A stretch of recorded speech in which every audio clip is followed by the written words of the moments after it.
radio for the masses. Headline edition, July 8, 1947. The Army Air Forces has announced that a flying disc has been found and is now in the possession of the Army. If the game is rigged, change the game. Game changer. I occasionally think how quickly our differences worldwide would vanish if we were facing an alien threat from outside this world. This is Fade to Black with your host, Jimmy Church, on the Game Changer Radio Network and KGRA, the Global Radio Alliance. I need your help to get to the year 1985. You're listening to Fade to Black with Jimmy Church on the Game Changer Network.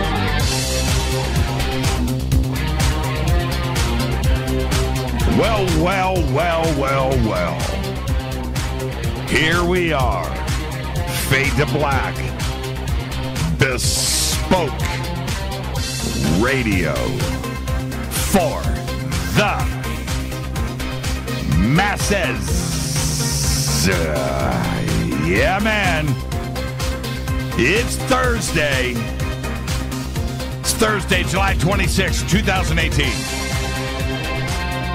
208 days into the new year. 157 days left. We are live from a bunker somewhere in beautiful downtown Burbank, California. And I would like to welcome everybody listening all around the world, all across the United States. Hither and thither, to and fro, back and forth, up and down, east and west, north and south, far and near. This is Fade to Black for KJCR, the Game Changer Network, and KGRA, the Planets. I'm your host, Jimmy Church. What is cracking, everybody? How you doing? It is Thursday. Open lines all night long. It is Fadernight. We've got Jon Rappoport here in his No More Fake Newsroom Live. Followed by open lines all night long. The call-in numbers are 323-825-5045. Write that down. 323-275-9695. Write that down. We've added a third phone line, 818-921-6929. Write that down. 3 phone lines. If you can't get through on that, ain't my problem. It just ain't. We're going to add a 4th. I can already see that coming. Welcome, everybody. Thursday night, Fader night, my favorite night of the week. Open lines all night long. Lots to talk about. I'll be setting the tables for that. And, of course, it's your show. It's funny. Other talk shows, I listen to talk radio. I do live, terrestrial talk radio. It's what I do. I listen to it. Our local stations here, too, as well, like KFI AM 640, one of the biggest stations in the country, where we also air Coast to Coast AM. And I'll ride around and I'll hear, this is your talk show. Yeah, now, no, it's not. It's just not. Am I talking smack? The truth is everything is screened, and it's not. That's not the way I do it here. Okay? I just don't. Calls come in, I put it on hold, and I take it. That is your talk show. Whatever you want to talk about. Okay? Now, especially the stuff that I've got lined up for you tonight, there's going to be a lot of calls about this, but if you've had any sightings, if you've had anything paranormal or supernatural happen, not only in the past that you want to share with us, but recently, anything crazy or nutty going on, I do want to hear from you. 323-825-5045 or 323-275-9695 or 818-921-6929. Yes, we've added a third phone line. Amazing show last night with Billy Carson. Incredible. Our show tonight, this week with Curtis Don Vito, unbelievable. And just such a special week that we've had here on the show. So everything is open and all subjects are there. I didn't get a chance to do much today. I was doing some other stuff. And I was following up on all of this breaking news today, too. And it was pretty crazy. So I did some reading. I didn't get a chance to write, but I did do some reading over at On Stellar. And a couple of really good articles that are over there. And I also want to mention that Steve Neal, But Something Is There, his new series, he has just started an Indiegogo campaign, and that started today. So that post was over at OnStellar. I've got it up here in Twitter. If you guys want to go and help out with the new series, that would be really cool. So you can go and do that. It's up there on Twitter. And there was a great article over at OnStellar today. Well, there was a few, but one, Alex Mistretta, great researcher, great friend. A bunker cam issue. You guys. The article by Alex Mistretta was a photograph that was taken at Santa Monica Pier. Okay? So you need to go and check that out. Go and read it and look at the picture that is there. I made my comments, but it's a great picture. And that's what OnStellar is for. You should go look at that and look at the object that was captured above the Ferris wheels. Pretty cool. So that was there. And also, Steve Murillo posted Buzz Aldrin, and I'm going to get to that here in just a second. So if you haven't gone and signed up yet, you should do that now. OnStellar, OnStellar.com. You can use my referral code, Jimmy, and it's right there. Okay? Let's see. Where am I at? Twitter is at JChurchRadio. Facebook is chugging along. More on Facebook in just a minute. And, of course, YouTube. You can subscribe to our channel there. Just go now to follow, like, and subscribe. Everything over at JimmyChurchRadio.com. And we fixed so many different bugs that were going wrong with our website. And we didn't think they were bugs. It's kind of weird. Anyway, so the website is perfect. We've gotten, well, it's as perfect as it can be. So all of the memberships are straightened out. All of the links, there was a couple of links that were unsecured, just weird stuff, and it was causing errors. And it was viewable one place and not another. It's just very strange. Anyway, so all of that is done, and I feel really good about that. And the ordering of T-shirts and the memberships and renewals and everything are all automated now and shipping. So it's all very, very cool. So head over to JimmyChurchRadio.com. A bunch of breaking news today. It was absolutely nuts. First off, tonight, Mark Zuckerberg is $16 billion poorer than he was when he got up this morning. At breakfast this morning, he had a net worth of $71 billion. 71 billion ducks quacking in the pond. By dinner time, 55. Facebook lost 19% of its value in about 5 minutes today, dropped to 20%, and then gained a little back. Finished the day down 19%, which calculates out to about $119 billion vaporized today for Facebook. It was the worst day for any company in stock market history. Seriously. And if that wasn't enough, now they attribute it to a lot of different things, and I'm going through the analysis. If Facebook has had a steady increase, and since Cambridge Analytica, which it actually dropped below this, but it took longer to get there. Today was just a straight drop. You go back to Cambridge Analytica and you look, and the stock, continued to go up. But after Cambridge Analytica, there is a steady drop of users for Facebook. A steady drop. a drop in the UK, a drop in Europe, and here in the States, it's been flat. Okay, now that is what is alarming everybody.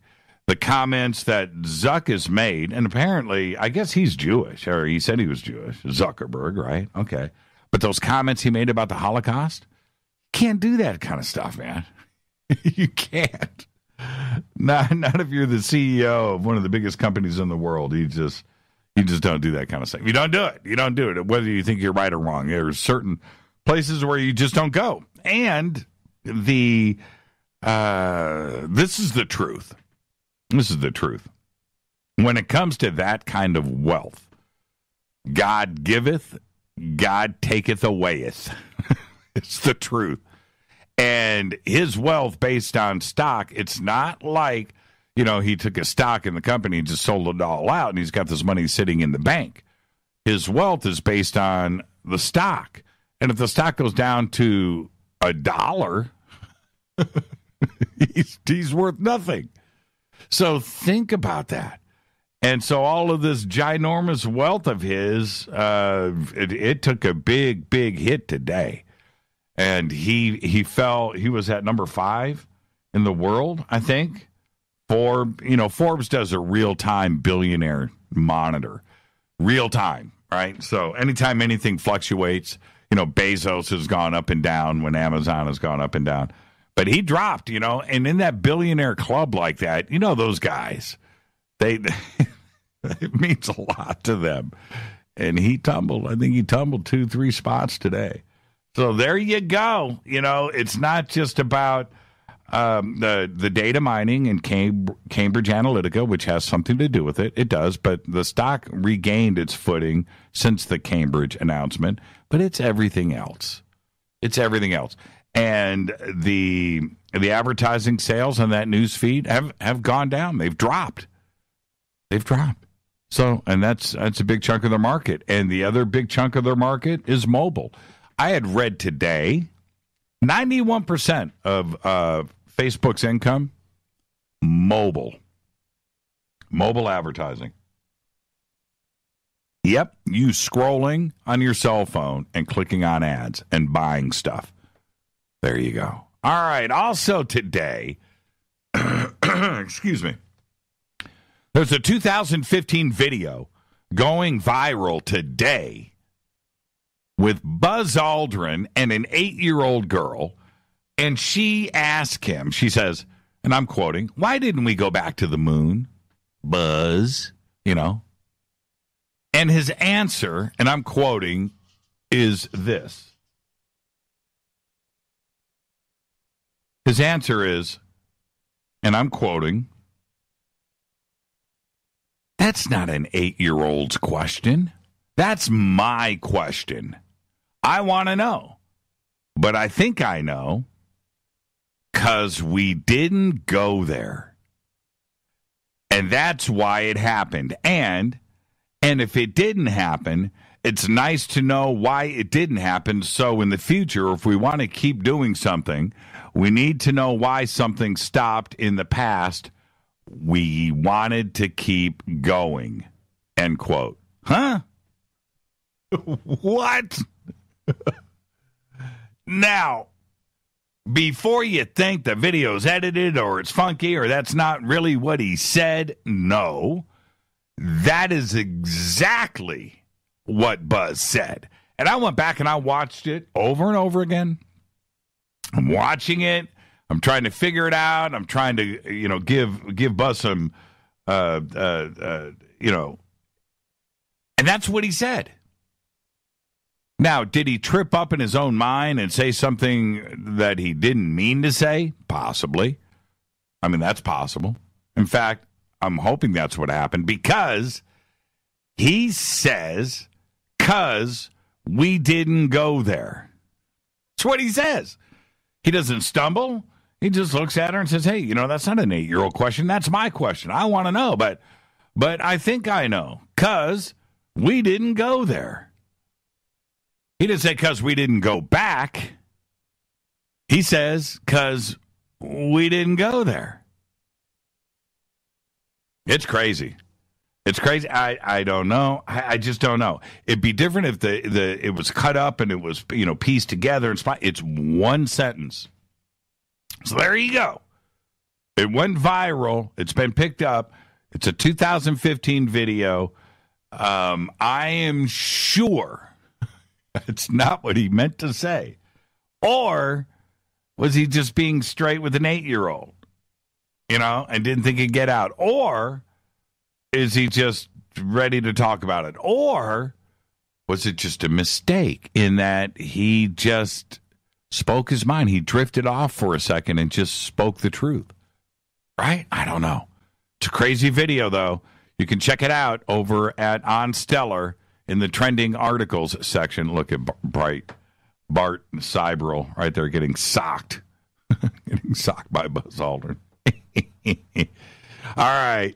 Check this out. All right. Check this out. Some things you're not going to believe. Okay? And I get that. But just listen. 2 worms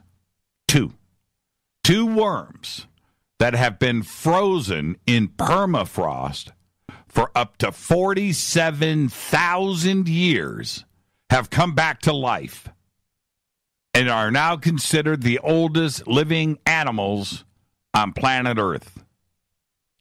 The ancient nematodes, a.k.a. roundworms, are moving and eating.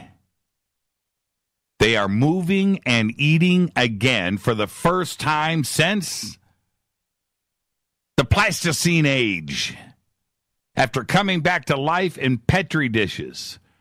And this is from the official announcement today by Russian scientists in collaboration with Princeton University. Unbelievable. 47,000 years old. That is crazy. Now, I contemplated that. I was looking at the pictures today, and I am just contemplating. That is about as nutty as it gets. Now, okay. Natasha Nix, who I met and hung out with, did an interview with at Contact in the Desert, created a promo for her show and sent it to me today. And I have to play it for you. You ready? You ready for this? Here it goes. And you're going to go, wow, that was great. You know what? It actually sucked.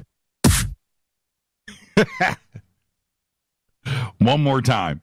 And you're going to go, wow, that was great. You know what? It actually sucked.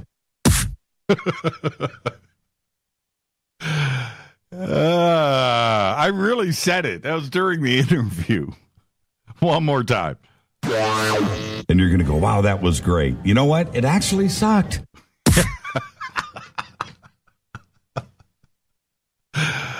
I'm going to say this. I don't like my own voice. I don't. I can't listen to it. I don't think I'm funny. But that is funny. And the way that she took a little piece of the interview and I gotta say, if I heard that as somebody's promo, it doesn't matter who it is, I would laugh. One more time. And you're gonna go, wow, that was great. You know what? It actually sucked. I gotta get her permission to use me on this show. I'm going to ask her if I can use that. That's her. She owns it.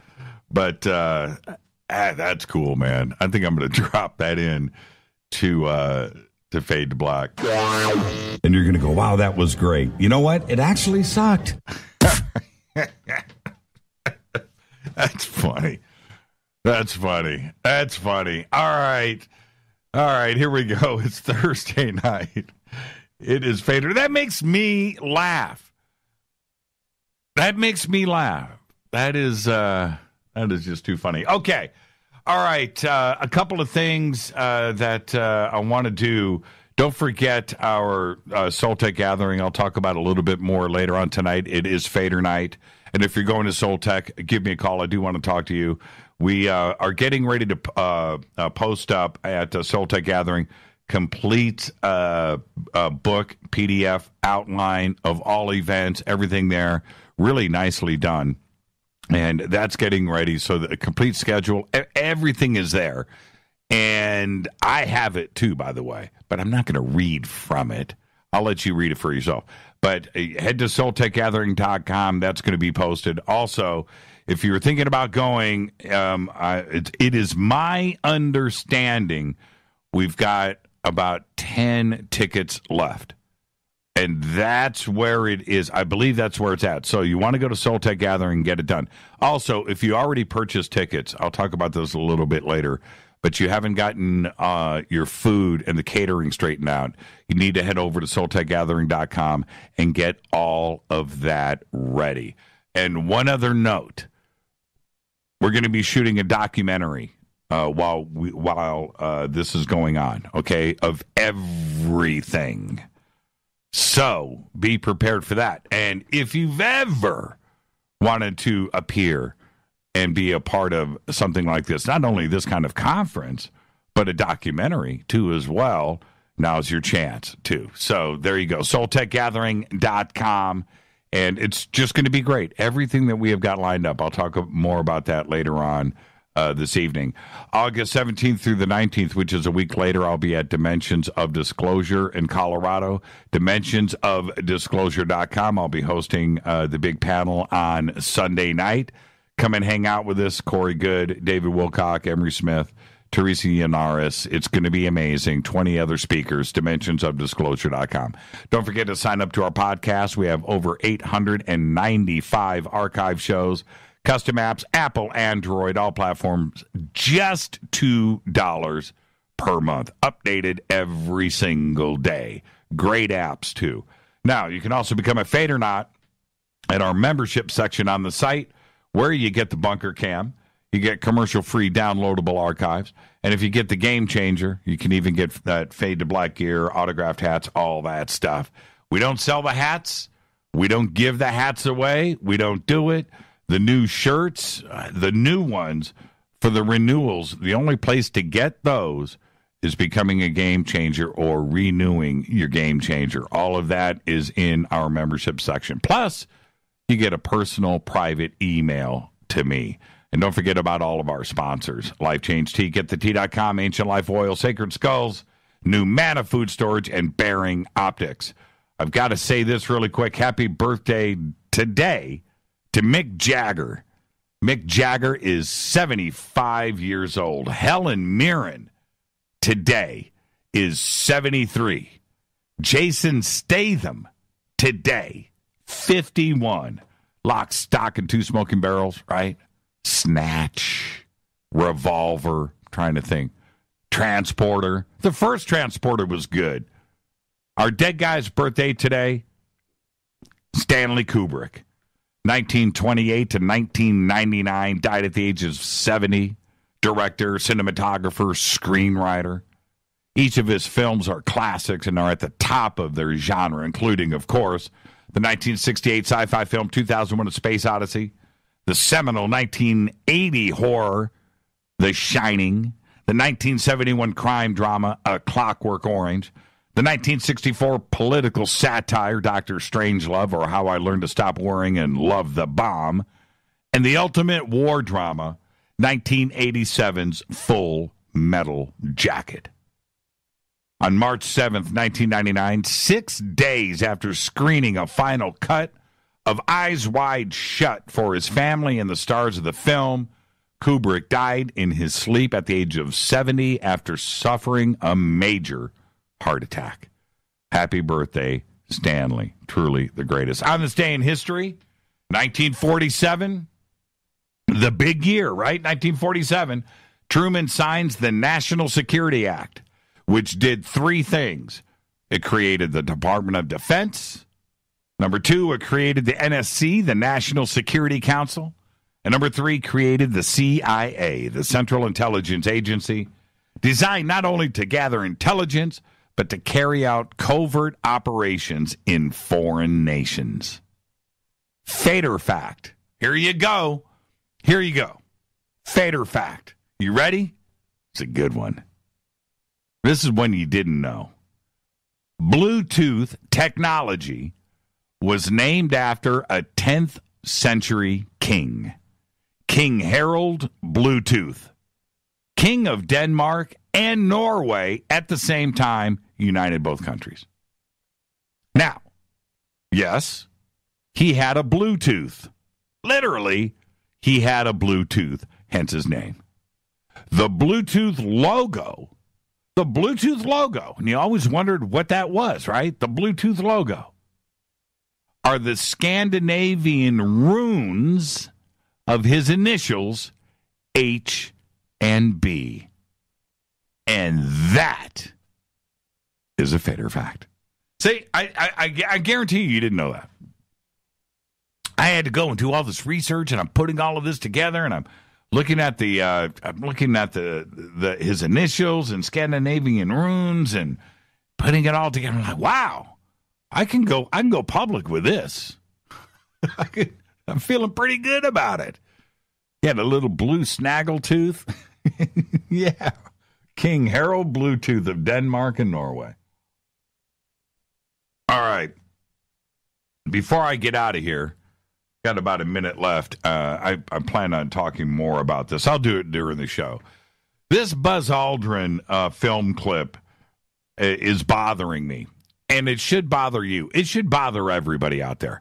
Now, what does it do for all of those conspiracy theorists out there? Right? Is this the bullet in the gun? Right? Is this it? Is this the aha moment? I'm not so sure. But of all of the slip-ups that you could make, and he socked Bart Seibel, right? And he's been very adamant about this.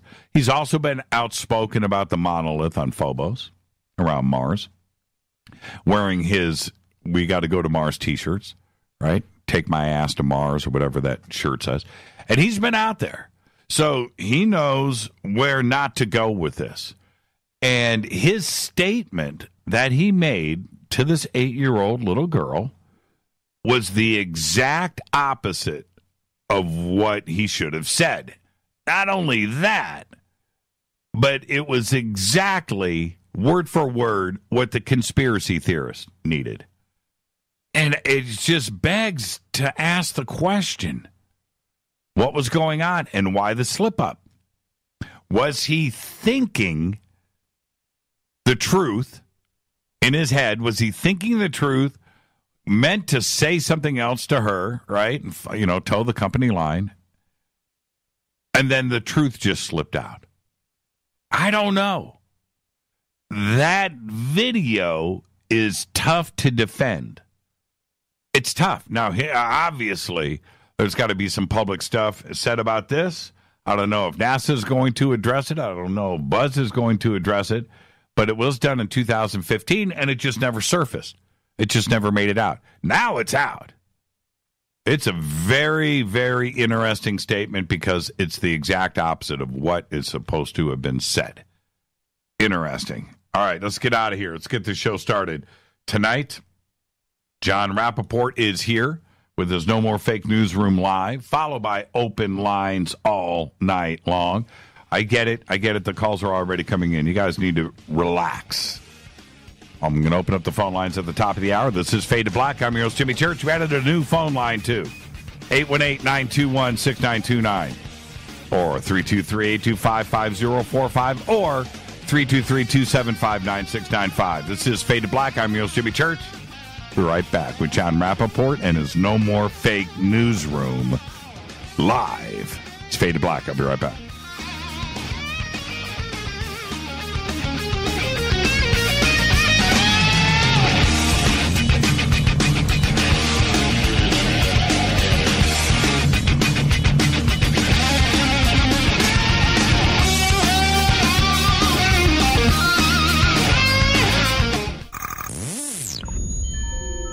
You're listening to Jimmy Church, Fade to Black.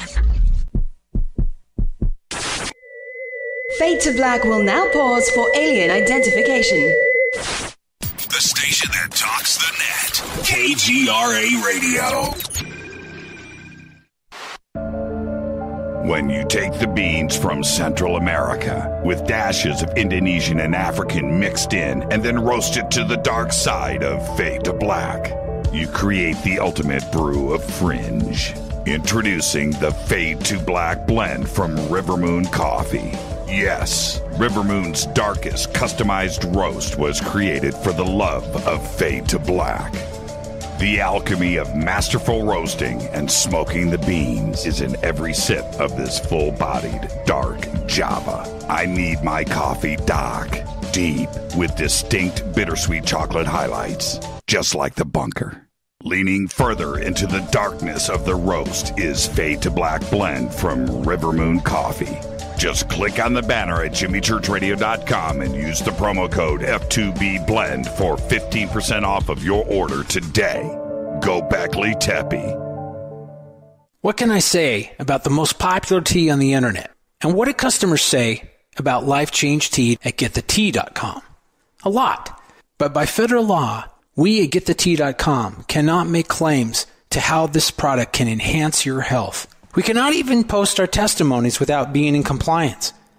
So how do we get past the hump? Try our products at getthetea.com and see for yourself. You can send us a testimony, but we just can't post it. Bummer. Our products are GMO-free and organic. We pride ourselves in being the best we can be, and we urge you to take charge of your health. We're 11 years strong, and many of our customers have shared their successes with friends and family. Protect your colon. Log on to getthetea.com. That's getthetea.com. Getthetea.com.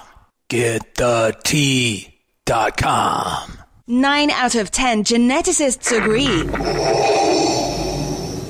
Fade to Black is not your father's radio show on the Game Changer Radio Network and KGRA, the planet. Win big with KGRA this summer. Tickets and hotel accommodations to the biggest conferences, autographed books and DVDs, chances to win all-inclusive conference cruises, and private dinners with your favorite KGRA hosts. Click the contest tab at KGRAradio.com for your chance to win big this summer. Your contact for the best alternative talk radio on the planet. KGRAradio.com. Hi, this is Rob Reiner from Anvil, and you're listening to JimmyChurchRadio.com. What's up? I'm Chris. What up? This is Kyle Massey, and you're listening to Jimmy Church Radio. And now, coming to you from the No More Fake newsroom in deep space, which is the space that we suspect to be true, that the world as it is fed to us every day by the Ministry of Truth is a lie.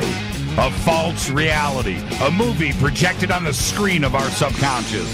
This, however, is the breakout. All the screens crash, they all go down, and we see the light of day. A new day.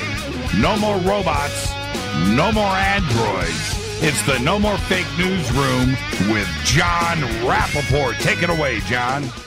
Thank you, Jimmy. Thank you. Very good to be here, as always. So tonight, there's a big story, a big piece of history, and it's illustrative of what I've been writing about for a long time called the limited hangout, where the press exposed part of the story. In fact, they may expose a key element or two or three of the story that seems to be very devastating in its impact and so on and so forth, but in fact, what's happening is they're only giving you a piece of something that is much bigger and much worse. That's called a limited hangout. And the motive behind a limited hangout is, well, if we feed them this much, meaning the public, they'll go away. They'll be satisfied. They'll think they have the whole story. They'll be shocked. There might even be an investigation or two, but eventually it'll all fade out, And that's the end of that. So as I go over the details of this story tonight, you as reporters think of the follow-up questions that you would be asking, how you would be digging as investigators if you were given free rein by a major newspaper or media outlet over a long period of time with no holds barred, and how much more you would want to dig into this story than what I'm giving you here. U.S. ships biowarfare materials to Iraq.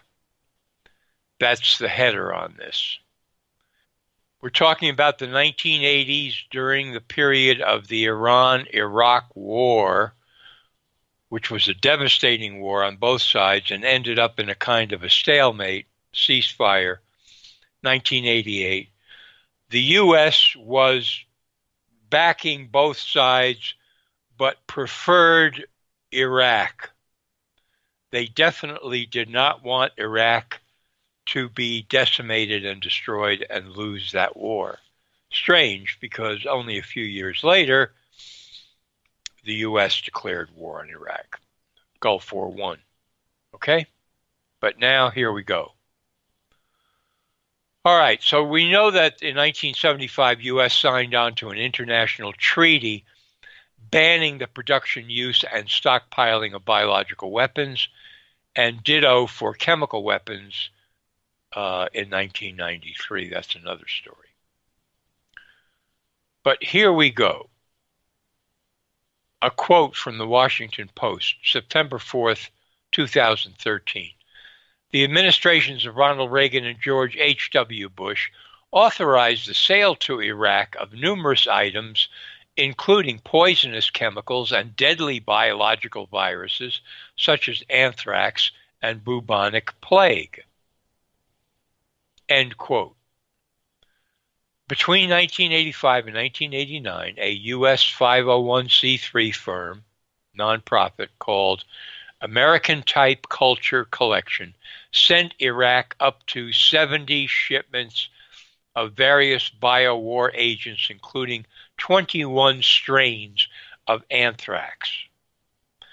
Between 1984 and 1989, get this, the CDC, Centers for Disease Control, sent Iraq at least 80 different biowar agents, including botulinum toxoid, dengue virus, and West Nile.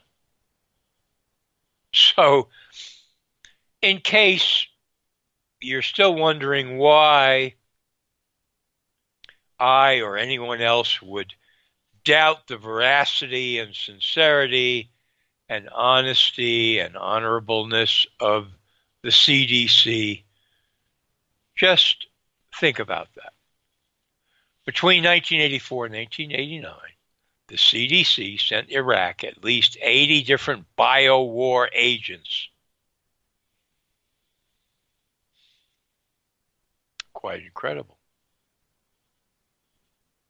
This information on the American Type Culture Collection and the CDC comes from a report, Iraq's Biological Weapons Program, prepared by the James Martin Center for Non-Proliferation Studies. Now, another one of the investigators into this whole issue is William Blum.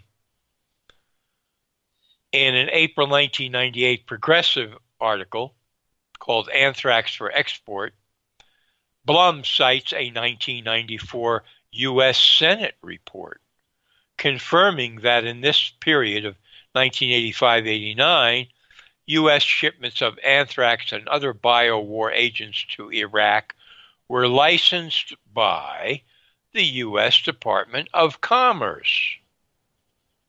And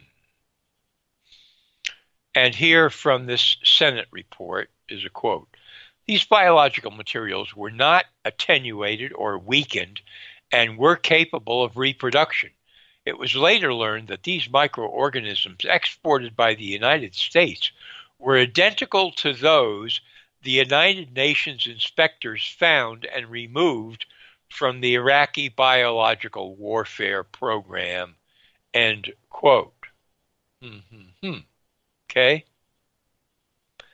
This 1994 Senate report also indicates that the U.S. exported to Iraq the precursors for chem war agents, actual plans for chemical and biowarfare production facilities, and chemical warhead filling equipment. The exports continued until at least November 28, 1989. Blum lists a few other biowar agents the U.S. shipped to Iraq: Histoplasma capsulatum, Brucella, Clostridium, etc., as well as E. coli, various genetic materials, human and bacterial DNA. Bum, bum, bum, bum, bum, bum, bum. Blum also points out that a 1994 Pentagon report dismissed any connection between all these biowar agents and Gulf War illness. Remember that, Gulf War illness? Many vets suffered from it and still do. But the researcher who headed up that study, exonerating, claiming there was no connection between biowar agents and Gulf War disease, the researcher who headed up that study that made that claim, Joshua Lederberg, was actually a director of the U.S. firm that had provided the most biowar material to Iraq in the 1980s, the American Type Culture Collection. Wow. And we can go on. And this, it just boggles my mind as I'm reading this to you, even though I've read it many times myself and I've written it. Oh, boy. Then we had U.S. companies which dealt biowar or chem war agents to Iraq, all such sales having been approved by the U.S. government. The names of these companies are contained in records of the 1992 Senate hearings on the subject, and there are some of these: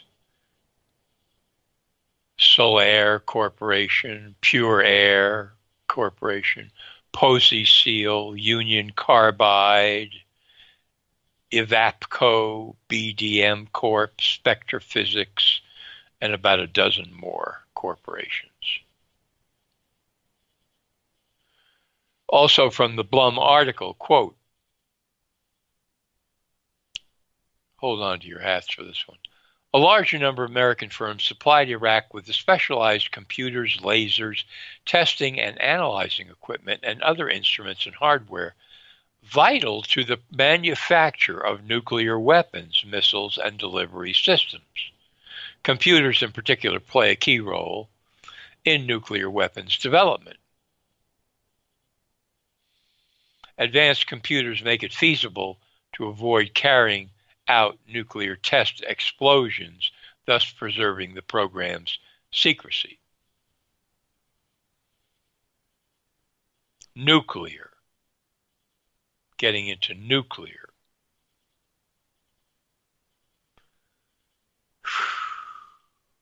Okay. There's more. I write, officials at the CDC and the Department of Commerce said nothing. People at the American Type Culture Collection said nothing. People at the Pentagon and the CIA and the NSA said nothing. Presidents said nothing.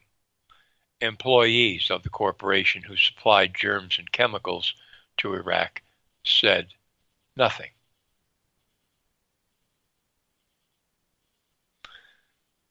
So just imagine if you were an investigative reporter and you go and, say you're working for, the Miami Herald, Washington Post, New York Times, and magically, and I do mean that, it would have to be magic, overnight, the editor of the paper calls you into his office and says, okay, I realize that, we've been acting like a bunch of scum, basically, for all these years, but we are now taking the wraps off of you, and we are going to carry out our mission as reporters, digging for deeper levels of truth.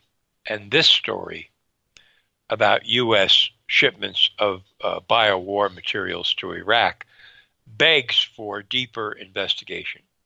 In particular, we're going to start off by focusing on the role of the CDC that shipped dozens of bio-war agents' materials to Iraq, because that is just mind-boggling, that the Centers for Disease Control would, A, have these materials, what are they doing with them, and that they would ship them in quantity to Iraq. I want you boys to go out there and find out. I want you to dig. I want you to tap your connections. I want you to find people at the CDC that will talk to you. I want you to find people who were there during these years in the 1980s who will talk to you.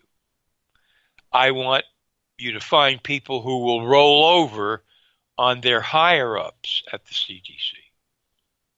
I want to expose every nerve, root, muscle, tendon, ligament of the CDC program and find out and get to the bottom of this story. Ditto for the U.S. Department of Commerce, who had to okay the shipments. But I want to start, in particular, with the CDC. Because they're supposed to be all about health, enhancing health. Good science, good medicine, first do no harm. These are not stupid people. They know that opening Pandora's box and letting out this vast collection of bio-war agents would have repercussions decades and decades and decades, because who knows where all these materials wind up? Who knows who has them now? Find out. We're paying you to be reporters. Go out there and do your job. For real. We'll be printing stories as you pull in evidence. But that will not stop. This is not a limited hangout, boys and girls. We are not going to just expose a scandal and say, a dark chapter in American history, but, of course, we moved on. No, we're going to pull this sucker up by the roots because it stands to reason that some nexus of deep corruption that exists at one of the premier health agencies in the world, the CDC, still exists in some form or another, and we need to root it out. So there's a very good chance that your investigation of the CDC in this respect will spill over into uncovering other secrets of the agency, past and present, that add up to a similar level of corruption.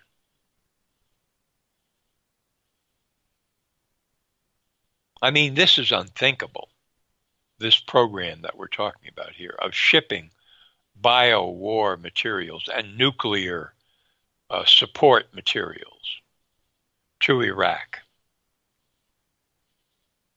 And think of all the tap dancing that went on leading up to both Gulf Wars in Iraq that had to do with weapons of mass destruction, and how in all of the investigations by the inspectors and all of the lying that was done in order to justify going in there the second time about weapons of mass destruction, you never heard any conversation from major media or the politicians about the program that I'm discussing here now. This was never raised. It was a taboo. Oh, we don't talk about that. Oh, no. We're not going to get into that. No. we're not going to suddenly emphasize the fact that many of these WMDs in Iraq really were bio-war and were supplied by the U.S. with the consent and participation of the Centers for Disease Control.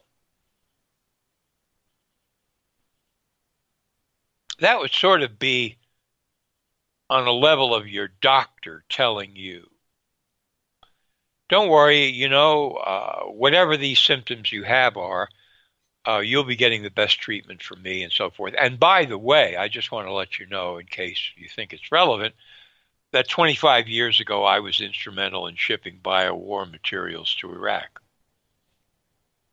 Is that a problem? Would that give you pause for thought? Might you have a second thought about seeing this doctor? Or if he turned out to also be a researcher, publishing studies on the safety and efficacy of vaccines, might you have doubts about his honesty and truthfulness? Oh, there are so many questions that open up here, you see. So many questions. The purpose of the revelations that we know about compose the limited hangout. They exist to keep everyone from asking, demanding answers to the obvious follow-up questions that are never asked by reporters. That's the way a limited hangout works. What do we have to admit to get this whole thing to go away? How much, and of course the CIA, for example, is an expert at this. Okay, so this operation has come to light that we fomented. How much do we have to admit publicly to the press, etc., in order for people to feel like, okay, that's the end of that and we can move on now? And whatever the decision is, that's the limited hangout. That becomes the limited hangout. We hang out with a limited version of the whole story. And the whole story, as you can see, is much, much bigger. And that is my report for tonight.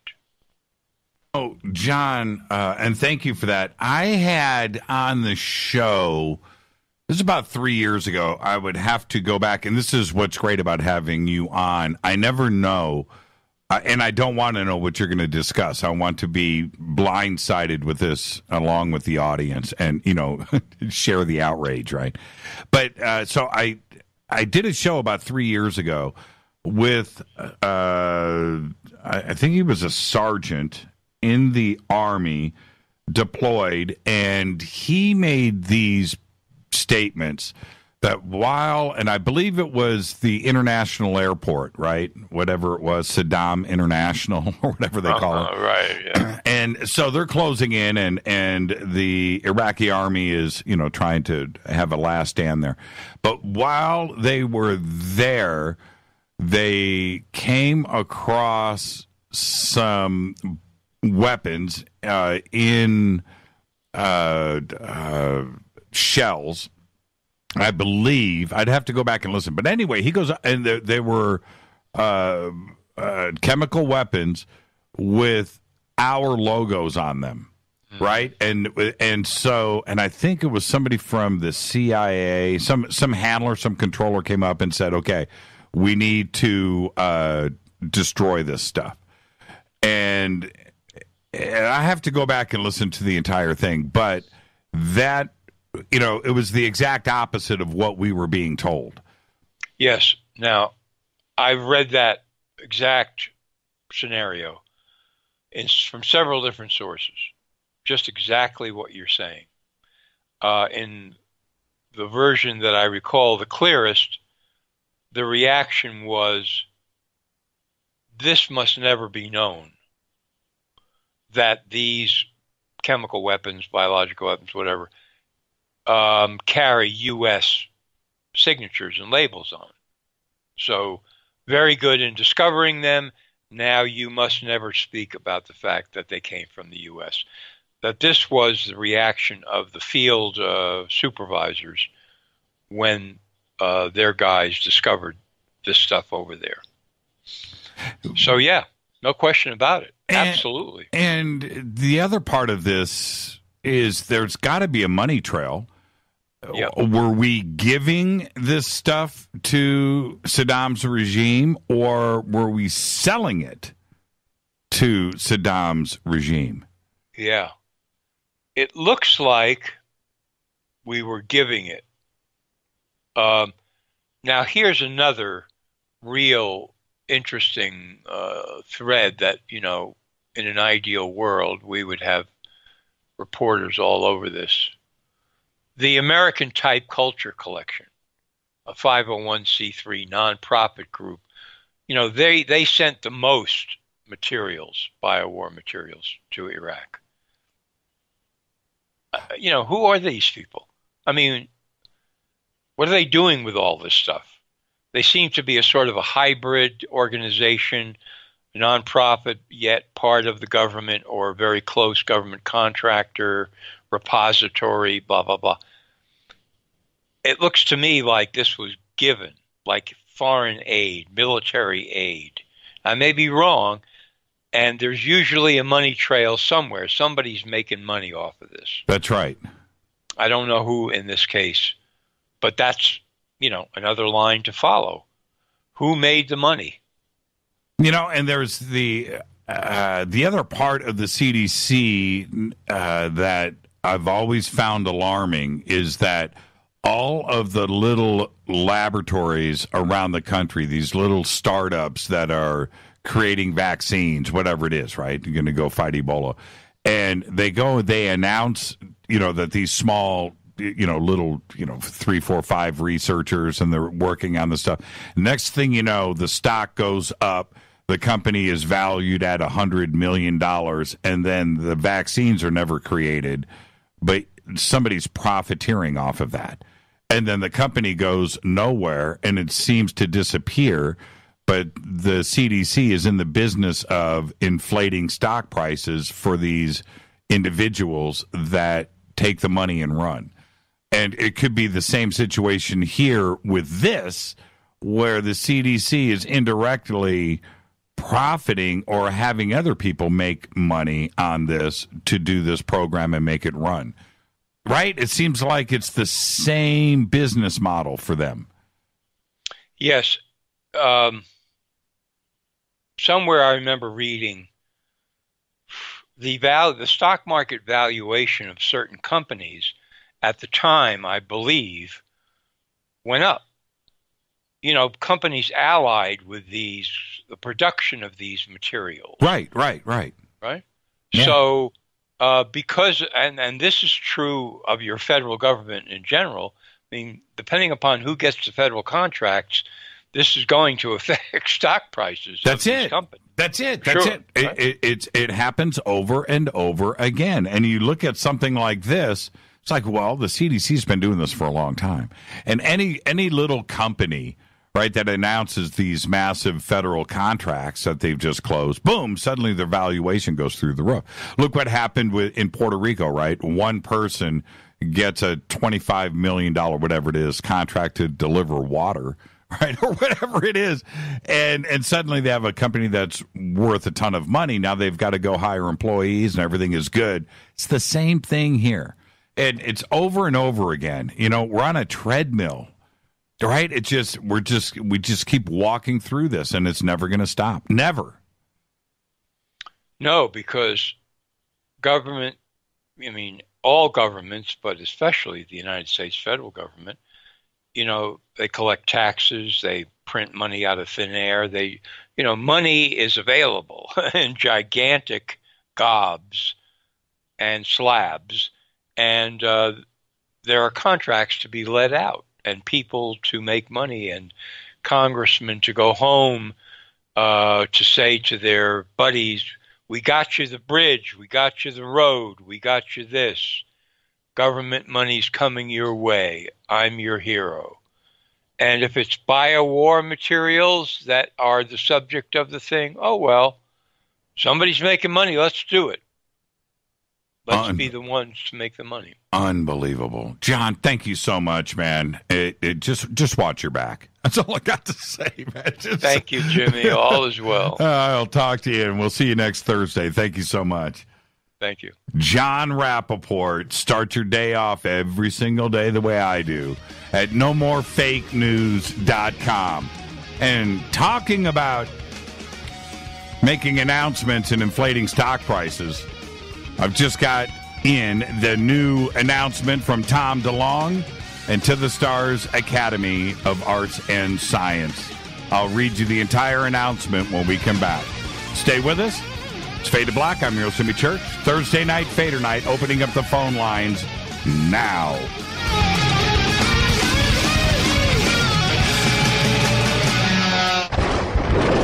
This is Fade to Black with Jimmy Church on the Game Changer Radio Network and KGRA, the Global Radio Alliance. This is KGRA Digital Broadcasting Station, Salt Lake City, Utah, Van Buren, Arkansas. Does your basement or crawl space have a damp, musty smell? Well, watch out. That's a sign of too much moisture and not enough ventilation. And that can mean increased mold growth and the buildup of harmful toxins and gases. Don't bother with a dehumidifier. It just circulates the same unhealthy air. Now there's a better way to remove these dangers and odors. It's with the computerized Wave Moisture Control Unit that reduces moisture and expels pollutants. We replaced our old dehumidifier with the Wave unit, and in only 3 weeks, our basement is dry and the musty smell is gone. Wave units require no maintenance, no buckets of water or filters, and costs only pennies a day to run. Breathe better, live healthier with an affordable, no-maintenance Wave unit. Call 888-717-WAVE, 888-717-WAVE, or visit dryhealthyhome.com. Dryhealthyhome.com. Ride the wave. Wave Home Solutions for a healthy, comfortable home. Hello, I'm Katie, and you're listening to my main man, Jimmy Church, on jimmychurchradio.com. Hi, this is Ray Hobbs here, repping the planet, and you're listening to my good friend, Jimmy Church, Fade to Black, on the Game Changer Network and the KGRA Digital Broadcast Station. This is Toby Kebbell. You're listening to jimmychurchradio.com. Don't hurt me, Jimmy. I'm only little. Hey, I'm Adrian Grenier. And this is Ari Gold. We're the Honey Brothers. Yes. We are of the Honey Brothers. Hey, I'm Adrian Grenier. And I'm Ari Gold. We're the Honey Brothers. And you're listening to Jimmy Church. The Revolution. This is Micah Hanks of the Gralien Report, and you're listening to Jimmy Church on Fade to Black, across the globe on the Game Changer Radio Network and the one and only KGRA Radio, The Planet.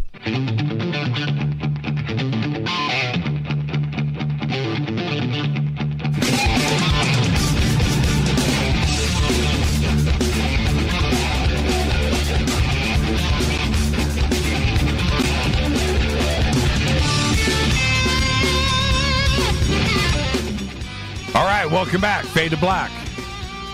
Thursday night, Fadernight. Favorite night of the week. I'm your host, Jimmy Church. Open lines all night long. 3 phone numbers. 323-825-5045 or 323-275-9695 or 818-921-6929. All right, if you're on hold, stay right there. Let's see. Okay, everybody's lined up. If you're on hold, stay right there. I'll get to the phone calls in just a minute. I announced right before the break, Tom DeLonge just released this statement, and I'm just going to read it to you.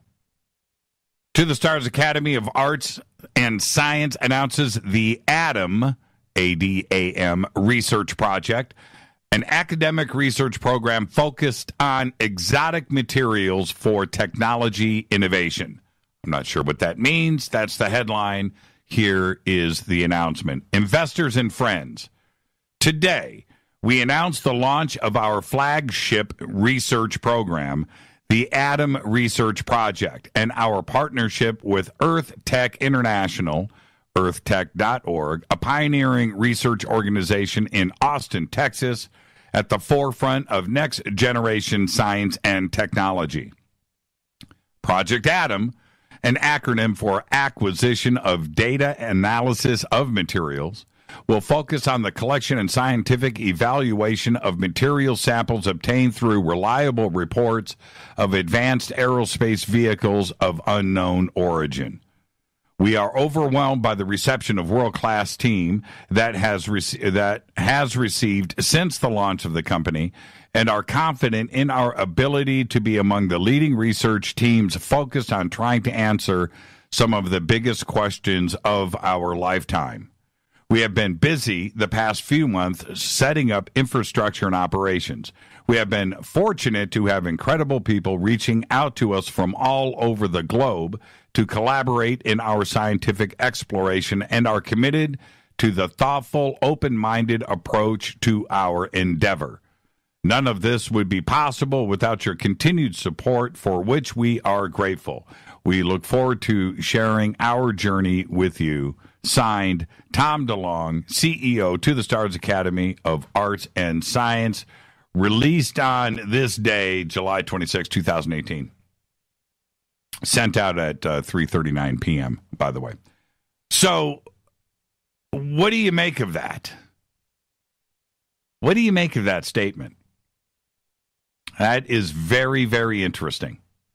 I'm not sure quite how to. Now, I've read through it a few times, and I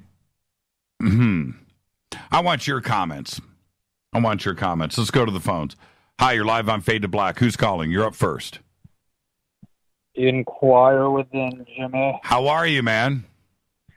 I'm doing great. I'm looking forward to Soul Tech and crushing everyone at Cards Against Humanity.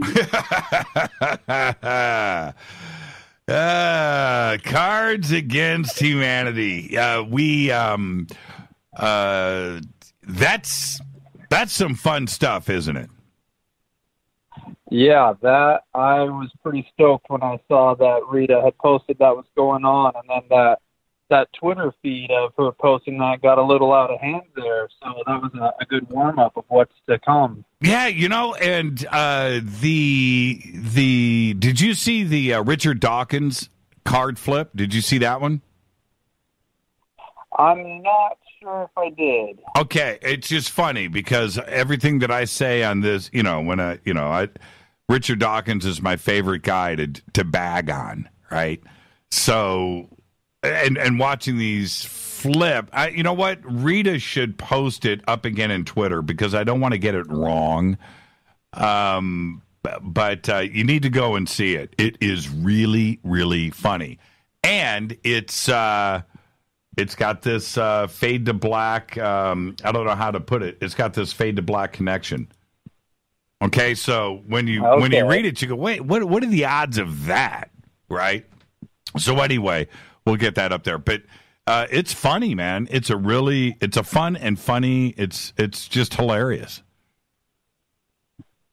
I think, unfortunately, with all the great stuff going on at Soul Tech, somehow that became my most exciting part of it, which I don't know if that's a good or a bad thing on my end because, there's really great things happening, and I'm just thinking, oh, man, Cards Against Humanity, here we go. Right. Huh. Right. And did you... Well, I do have... Yeah, go ahead. Oh, go ahead. No, it's your phone call. You go. Oh, Jimmy, you're too kind to me.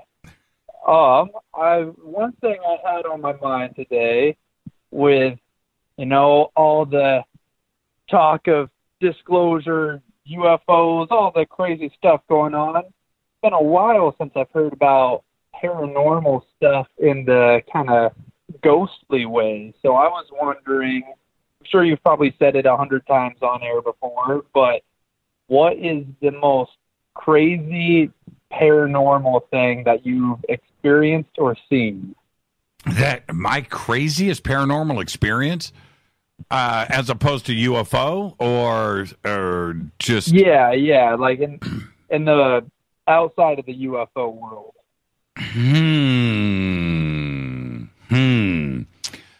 I have two.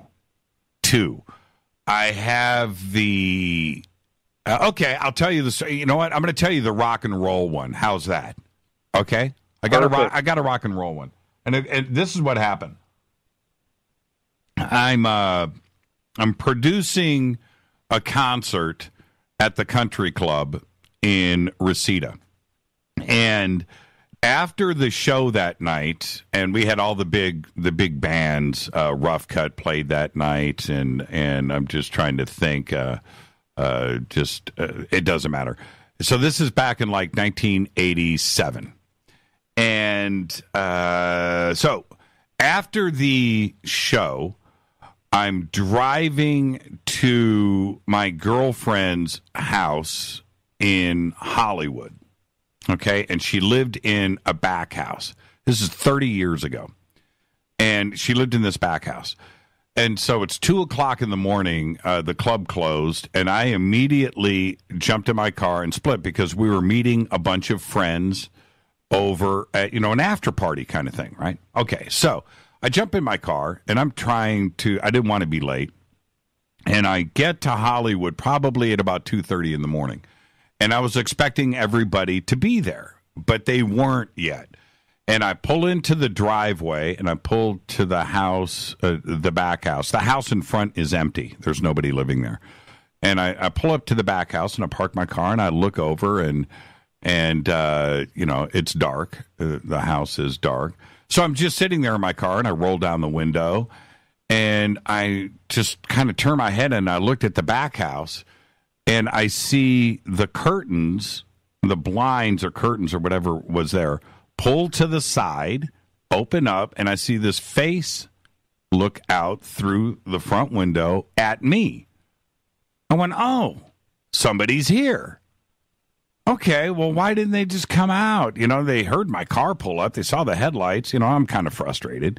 Whatever, making me sit in the car for 10 minutes when I didn't have to be there. So I get out of the car, and I walk up on the front porch, and I'm waiting for the door to open. It doesn't. I'm waiting. I'm like, what now, I'm a little angry. Knock on the door. Come on, open up. Nobody opens the door. And I knock again, and now I'm getting a little bit pissed off, and I'm trying to look through the windows. I don't see anybody in there, and then the cars pull up in the driveway behind me, and I go down, and my girlfriend gets out of the car. She comes up, and I go, "Your roommate is home, and she won't open up the front door." She's like, "What are you talking about?" I said, yeah, she's not here. She's with her boyfriend. They're behind me. And I was like, what? And right then, another car pulls in, right? And it's her roommate and her boyfriend, this guy, Chris. And we're like, what? No. Really? Then who's in the house? Now we're all freaked out. And so Chris, who's a pretty big dude, He, and I'm telling him what's going on, and we all freak out. We unlock the house and walk in, start turning on the lights. We go to the back door. It's locked. We check all the windows. Everything is sealed up. There's nobody there. And I walk back to the front window. It's a big picture window, like maybe, 8 feet wide, 4 feet tall. It's a big window. And I walk over, and I pull the curtains to the side, and I look at my car, right? The same way that this face looked at me. And I'm like, these things had to move this far, and I'm sticking my face through it. I'm like, that's what? Right? I mean, we freaked out and left the lights on all night. Never found out anything. And then the next day was the next morning. The landlord is there, and he was Asian, Japanese, Chinese, and little older guy. And he comes up, and we're out there talking about it. And that's when he tells us, because we were like freaked out, that there was somebody in the house last night.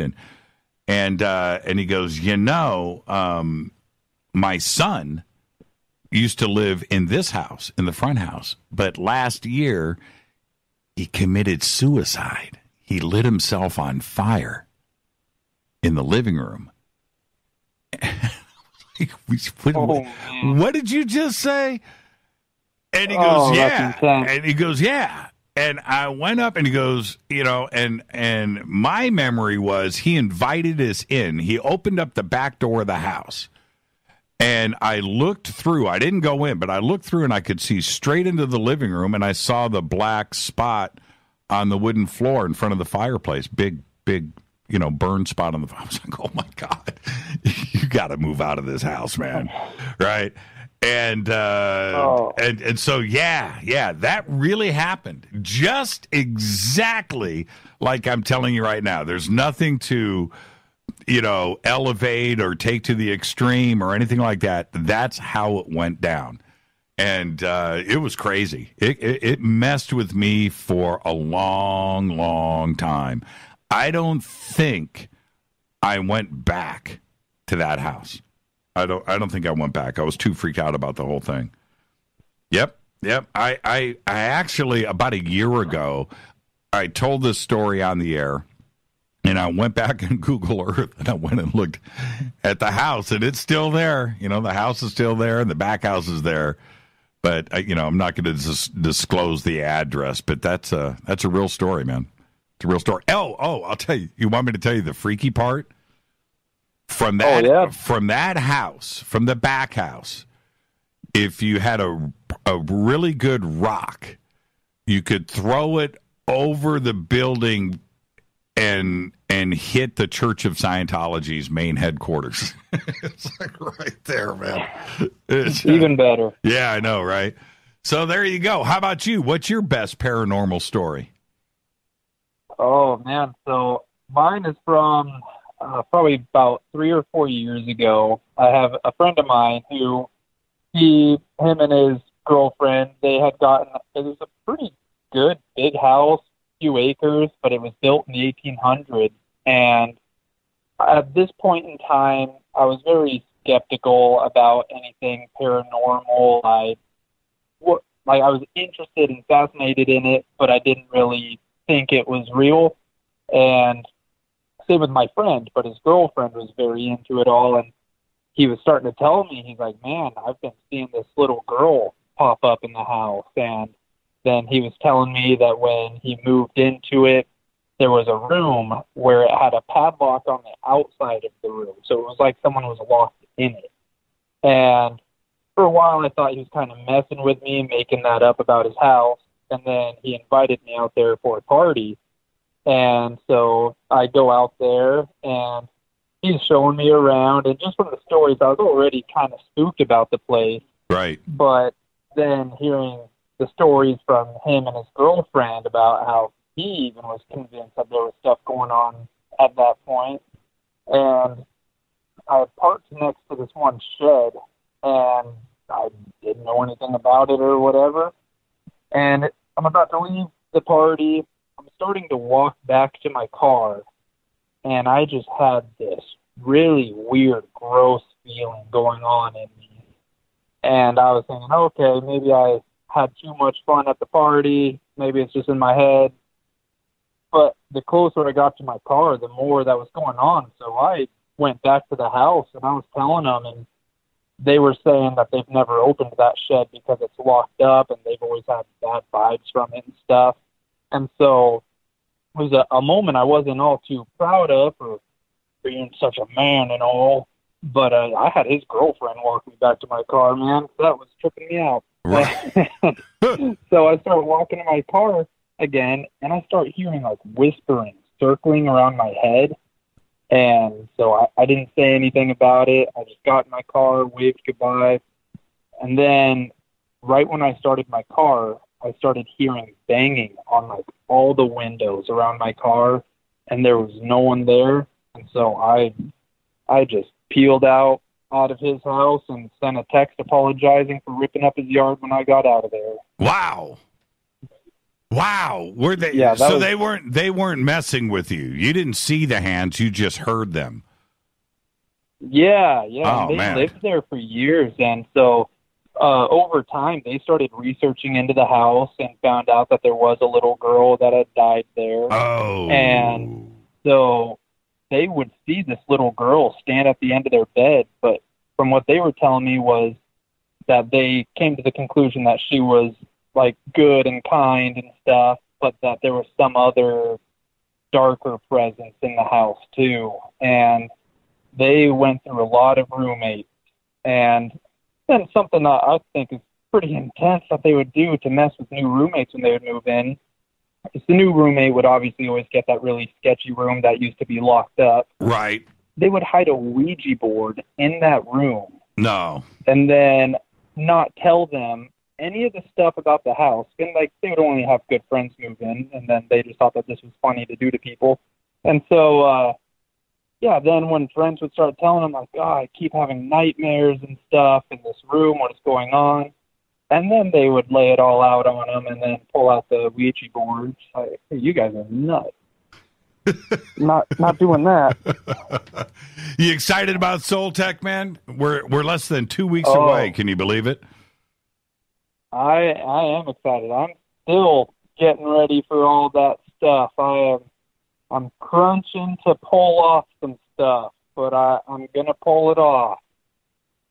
It's today is the 20.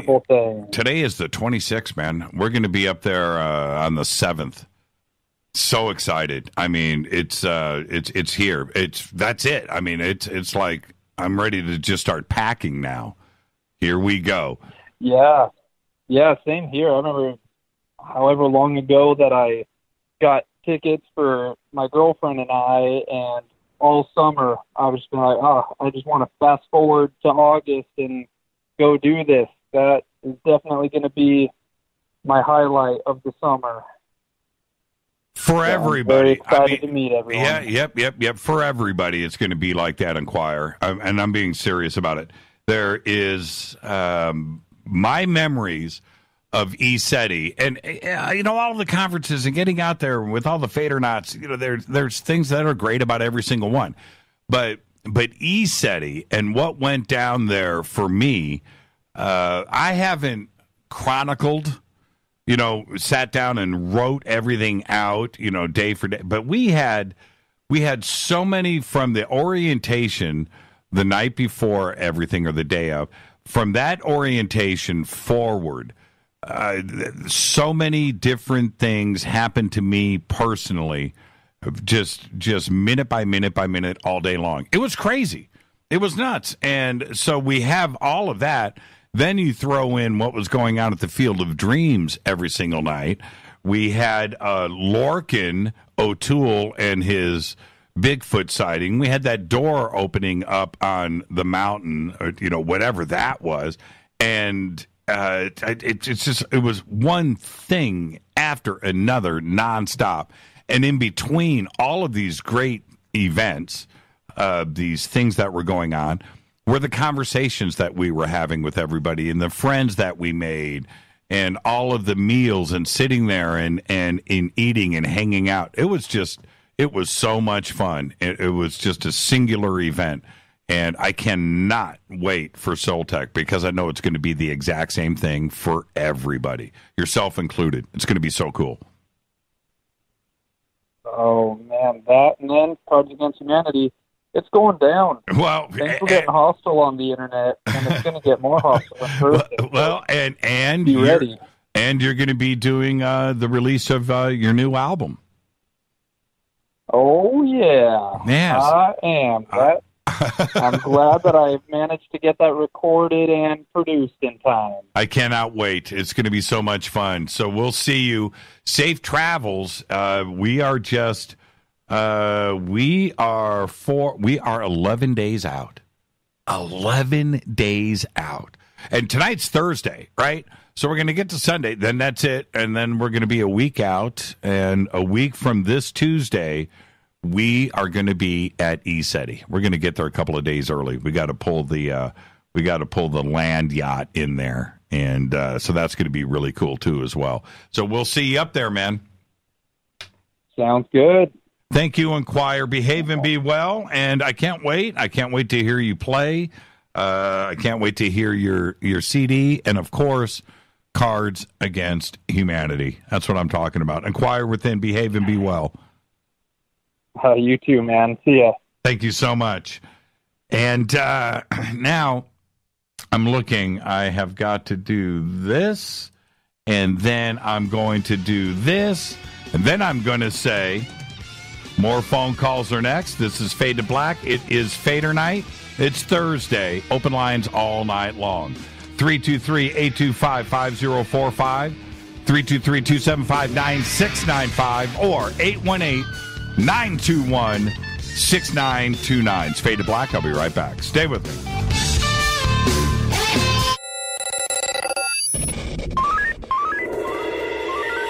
Way out here, we listen to Jimmy Church. You're listening to Fade to Black. Always on the edge of the hottest alternative talk. Jimmy Church with Fade to Black. KGRARadio.com. ¿Qué tal, mis amigos? Yo soy Mario Carson, el tiburón, y los invito para que escuchen a mi buen amigo Jimmy Church Radio. ¡Claro que sí!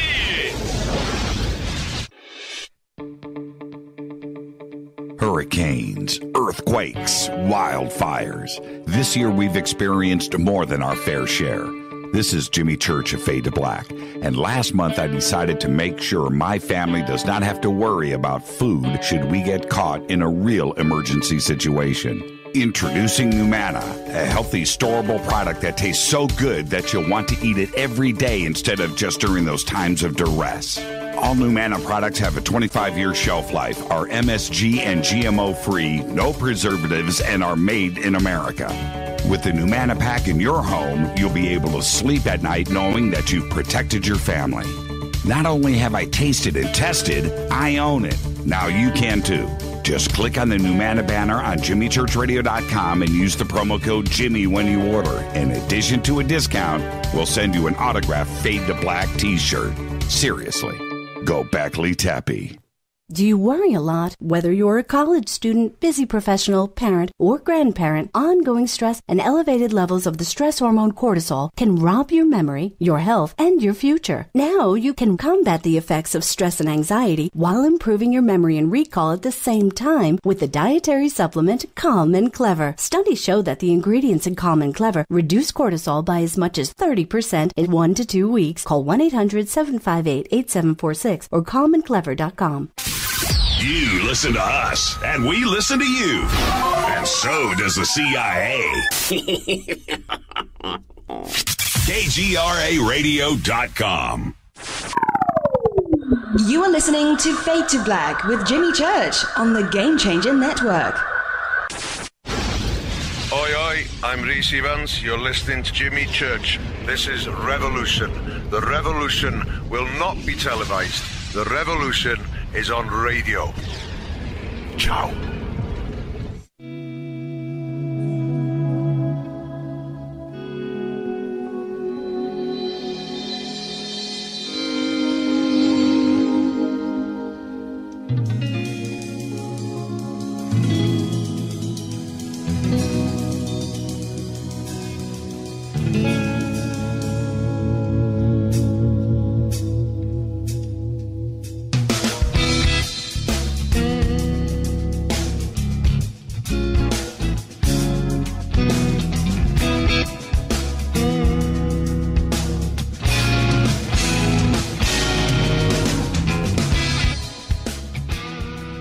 Welcome back, Fade to Black. I'm your host, Jimmy Church. Thursday night, Fader Nights. Open lines all night long. If you're on hold, stay right there. I'll get to you in just a second. 323-825-5045 or 323-275-9695 or 818-921-6929. And I was thinking, and I was watching in Twitter, Inquire Within's question was my favorite paranormal experience. And I was just sitting here contemplating, and yes, the missing house with the pool, that one stands out. But I was just sitting here thinking, you know what? The ghost story in Hollywood was one that really, really freaked me out. But I was alone for that. And then there's other stuff. But I forgot the electric company story. The electric company. I'm going to get to calls here in just a second. And, well, you know what? I don't want to keep people on hold. Let's go to area code 269. You're up next. Jimmy. Yes. Hey, man. What's up? Who's this? This is Dan from Kalamazoo. First-time caller, long-time listener. Dan from Kalamazoo. You know, I used to live in Kalamazoo. Yeah, I've heard you mention that before, yeah. Yeah, I did. Right there, you know, Western Michigan University, right there at the top of the hill, looking down on the campus. We lived right there on Redwood. But anyway, you're calling me. What's up, Dan? Oh, I just love the show. Wanted to call in for once. Thought I'd mention my TR3B sighting. When? In Kalamazoo. Actually, Portage. Really? What happened? When was it? March 13th, 2011. Okay. About 9 o'clock at night. Just got done putting the kids to bed, sitting on the back porch, drinking a beer and playing guitar. And all of a sudden, out of nowhere, it appeared out of thin air. It just blinked in. It's flying north. And this thing was so close, and I mean, it was within 500 feet altitude. And it blinked in out of nowhere. It was literally right over Lover's Lane in Portage. And popped in, was flying north real slow, and then it disappeared, and then it reappeared, and disappeared again. And it didn't skip a beat.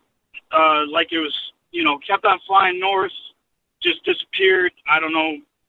Can't explain it. Ran inside, grabbed my video camera, came out, and it was gone. Never saw it again. 500 feet, so you got a really good look at it. I'm telling you, it was close. I used to work on cell towers, so I kind of know a little bit about height. And, yeah, I swear, it was within 500 feet. And what did you? What details? You know, what did you see? Could you see anything about it? Yeah, it was. You know, everybody says they're black. I thought it was kind of maybe like a stainless steel because you could see the light kind of bouncing off of the object. You know, off of the perimeter of it. It had 3 lights, one light on each corner. And it was almost like the perimeter of the thing was also lit up. But it wasn't really emitting light, it was more like reflecting light. That's why I think it was, you know, almost like a stainless steel color, but it could have been, you know, that shiny black. It also reflects light. But yeah, I mean, that's about it. Wow. It was great. Wow. How big? Yeah, how big was it? How big? Oh, it had to have been about the size of, I want to say 40 feet. 40 by 40 by 40 at least. Maybe more. Did it make any noise? Not a sound. No. And the crazy thing is, I came back outside with my video camera, and, you know, I was just recording the night sky, just hoping they'd come back, saying in my mind, you know, come back, show me something, you know. Right. In my mind, I'm trying, you know, you hear that they're, you know, if it's the Greys or whoever, that telepathic or whatever. So I'm trying to talk to them in my mind, saying, come back, show me, I want to see, blah, blah, blah. And like I said, I never saw it again, but my video camera started making a really weird, like, high-pitched frequency sound that I've never heard it do before. And I recorded the sky for like 20 or 30 minutes. And a couple days later, I looked at the footage just to see if there's anything I could see. But and as right around the time when I started hearing that high pitched frequency on the footage, you could hear tapping, and it was the weirdest thing because it sounded like Morse code, right? Right. And so I actually downloaded some Morse code decoding software and looped it through the audio, and it came up with like a whole paragraph of just random letters. And it didn't make any sense to me. A lot of it was the letter D. Didn't make any sense or anything, but it was just very weird that the software picked up anything. You know what I mean? Right. It was crazy. Was it? I saved slow footage, So that was March 13th, 2011. Were there any other reports in Kalamazoo about the sighting? No, I called the news station the next day and asked them if anybody called about any weird lights in the sky or anything. They said no. They said, "Do you want to report something?" I said no. I didn't want to be the crazy guy on the news. You know what I mean? And I said, "Well, who do I report this to?" And they said, "Well, we don't know. Try the police." And I called the police actually and told them, and they said, "Yeah, there's really nothing. We don't really care." And looked online and got a hold of MUFON and reported it to them, and ended up having an interview with the director of Michigan, and he said he definitely thinks it was a UFO. He couldn't tell me if he thought it was an alien or a government, but that was the craziest thing I've ever seen in my life. I thought you'd think that was kind of interesting. Have you ever seen one? I photographed a black triangle. I don't know if it was a TR-3B because it was so high up you can't see those kind of details. And what I photographed, I think it was more like a pyramid, but it could have been a TR-3B. Yeah. But it was really fast in the sky and then stopped. And I've talked about this many times. And then it stopped and then went straight up. It came to the edge of this cloud and stopped and just kind of sat there not even a second. And then went straight up into the blue sky and disappeared. It was crazy. The whole sighting, it was moving so fast across the sky that you couldn't see it. It was just a black dot, okay? It wasn't a black triangle. It was just a black dot moving across the sky. I just happened to catch a picture of it.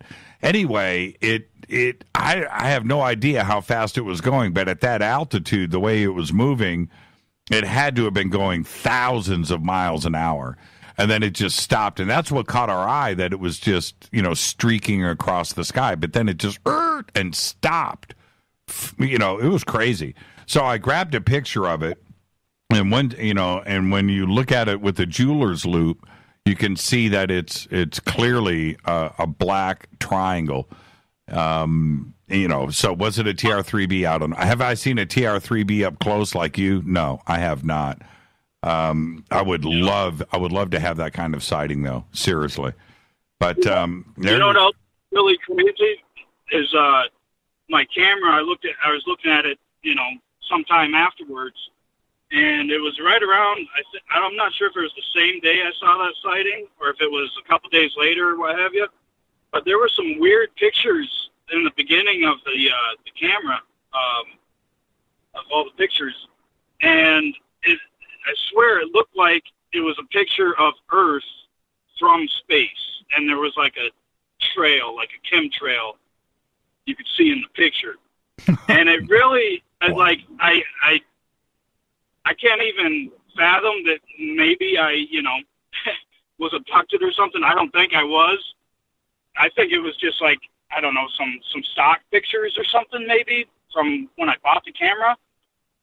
But wow, I don't know. It was really, really, it was kind of trippy. And like I said, I don't think anything happened, but I don't know. Those pictures, I don't know where they came from. I don't know how they got there. I don't even know what it is.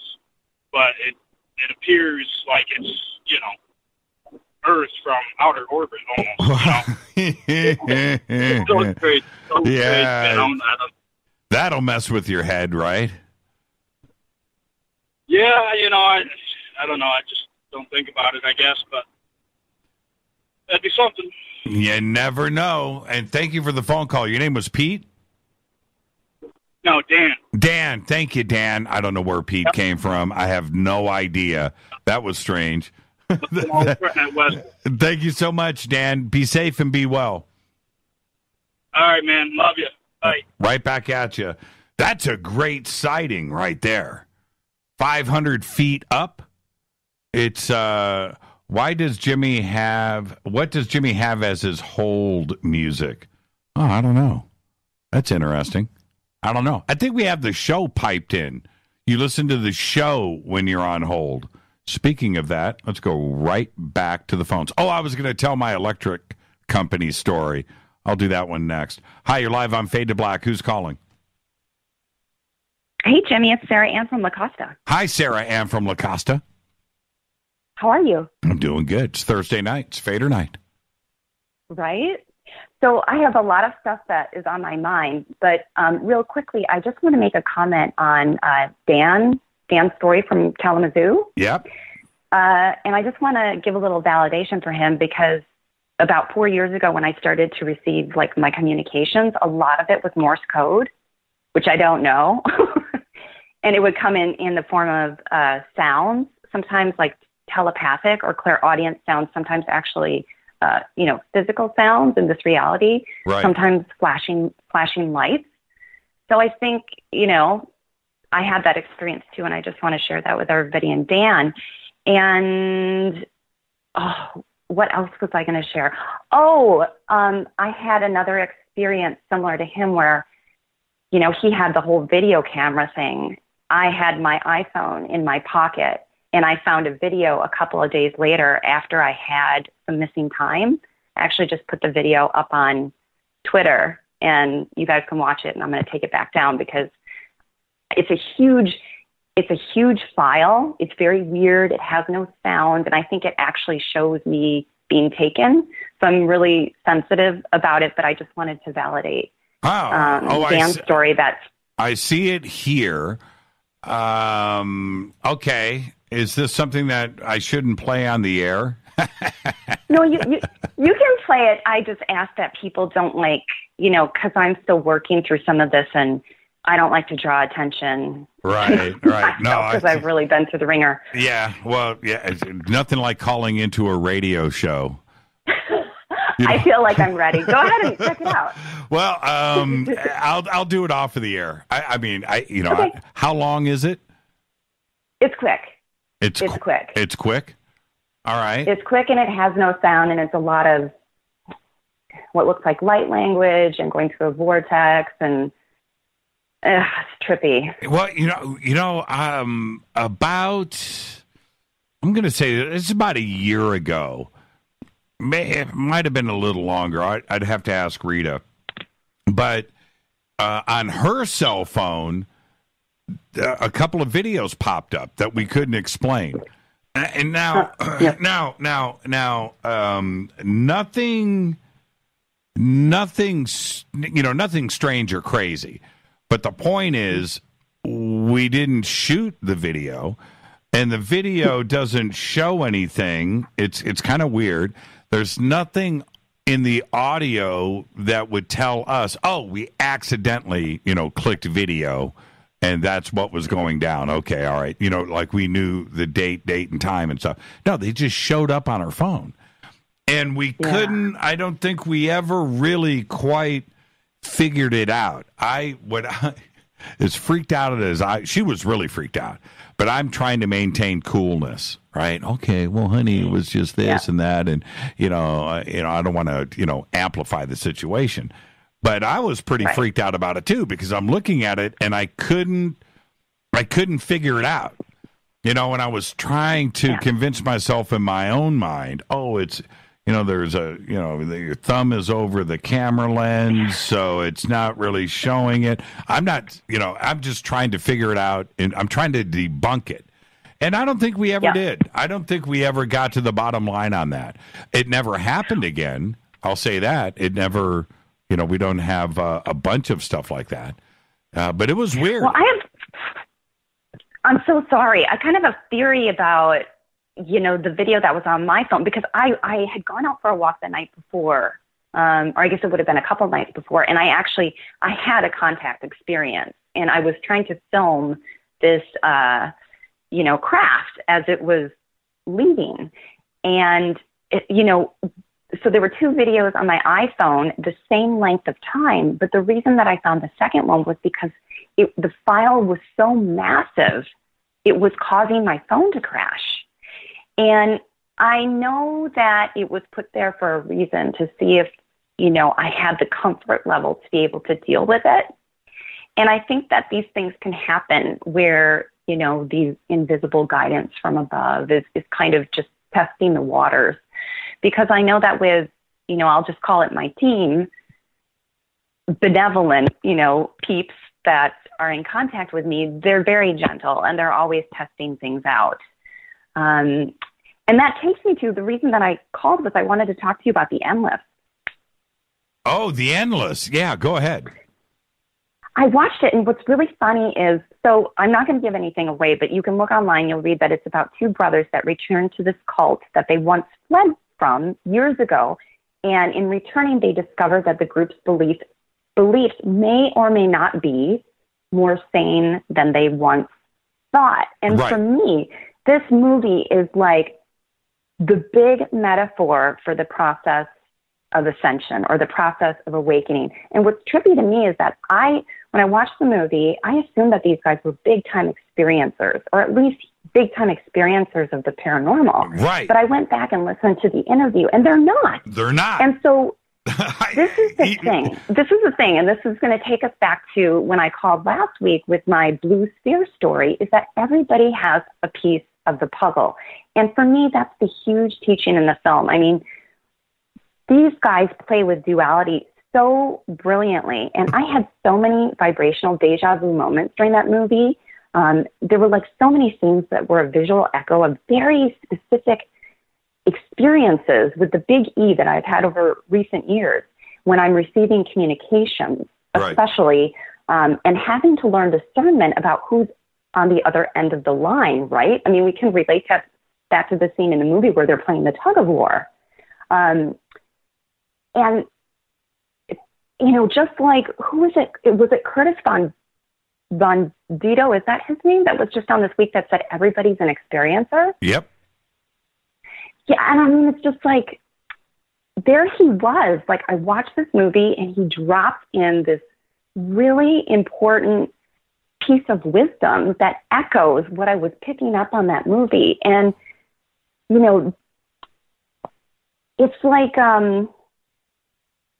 I guess I want to say that throughout my experiences and what I really got from the movie is that the understanding that one's viewpoint, maybe a viewpoint that I once thought was completely erroneous or offensive or ridiculous, this same viewpoint has merit because it's a piece of the puzzle that I'm trying to put together, that we're all trying to put together in this lifetime.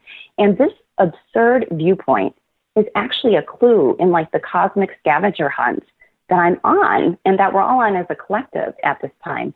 And that's the ultimate teaching that has emerged for me on my path. And it's like a heavy scholastic book that continues to bonk me over the head whenever I lose my way on this path.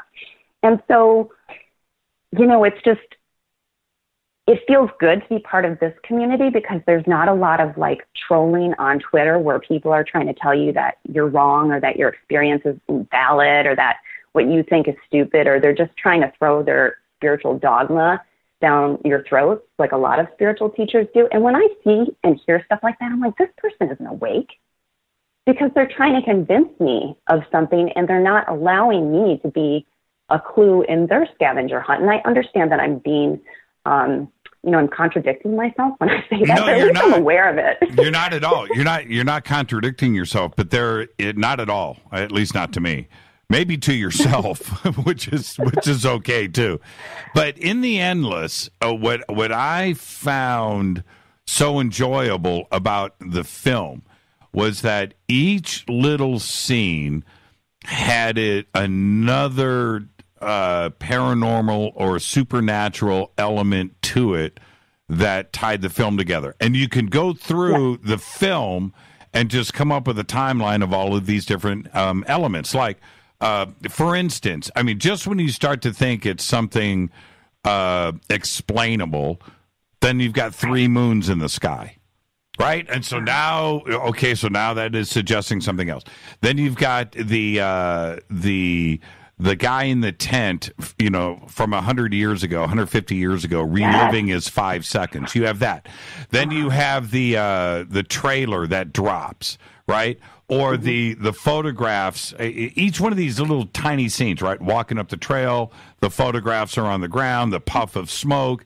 You pick it up, and it's a photograph from above. So who is taking the pictures of above at that exact moment? Very strange. Right. You've got what's his name committing suicide over and over and over and over again. You have the one scene where he steps across in front of the whatever you call those totems, those poles. Yeah, and then the girl cannot see him. He stepped into another reality, and they both can feel each other's presence there, but they can't see each other. And that. Well, it's just like I can go on and on and on and on. Of course, the rope scene.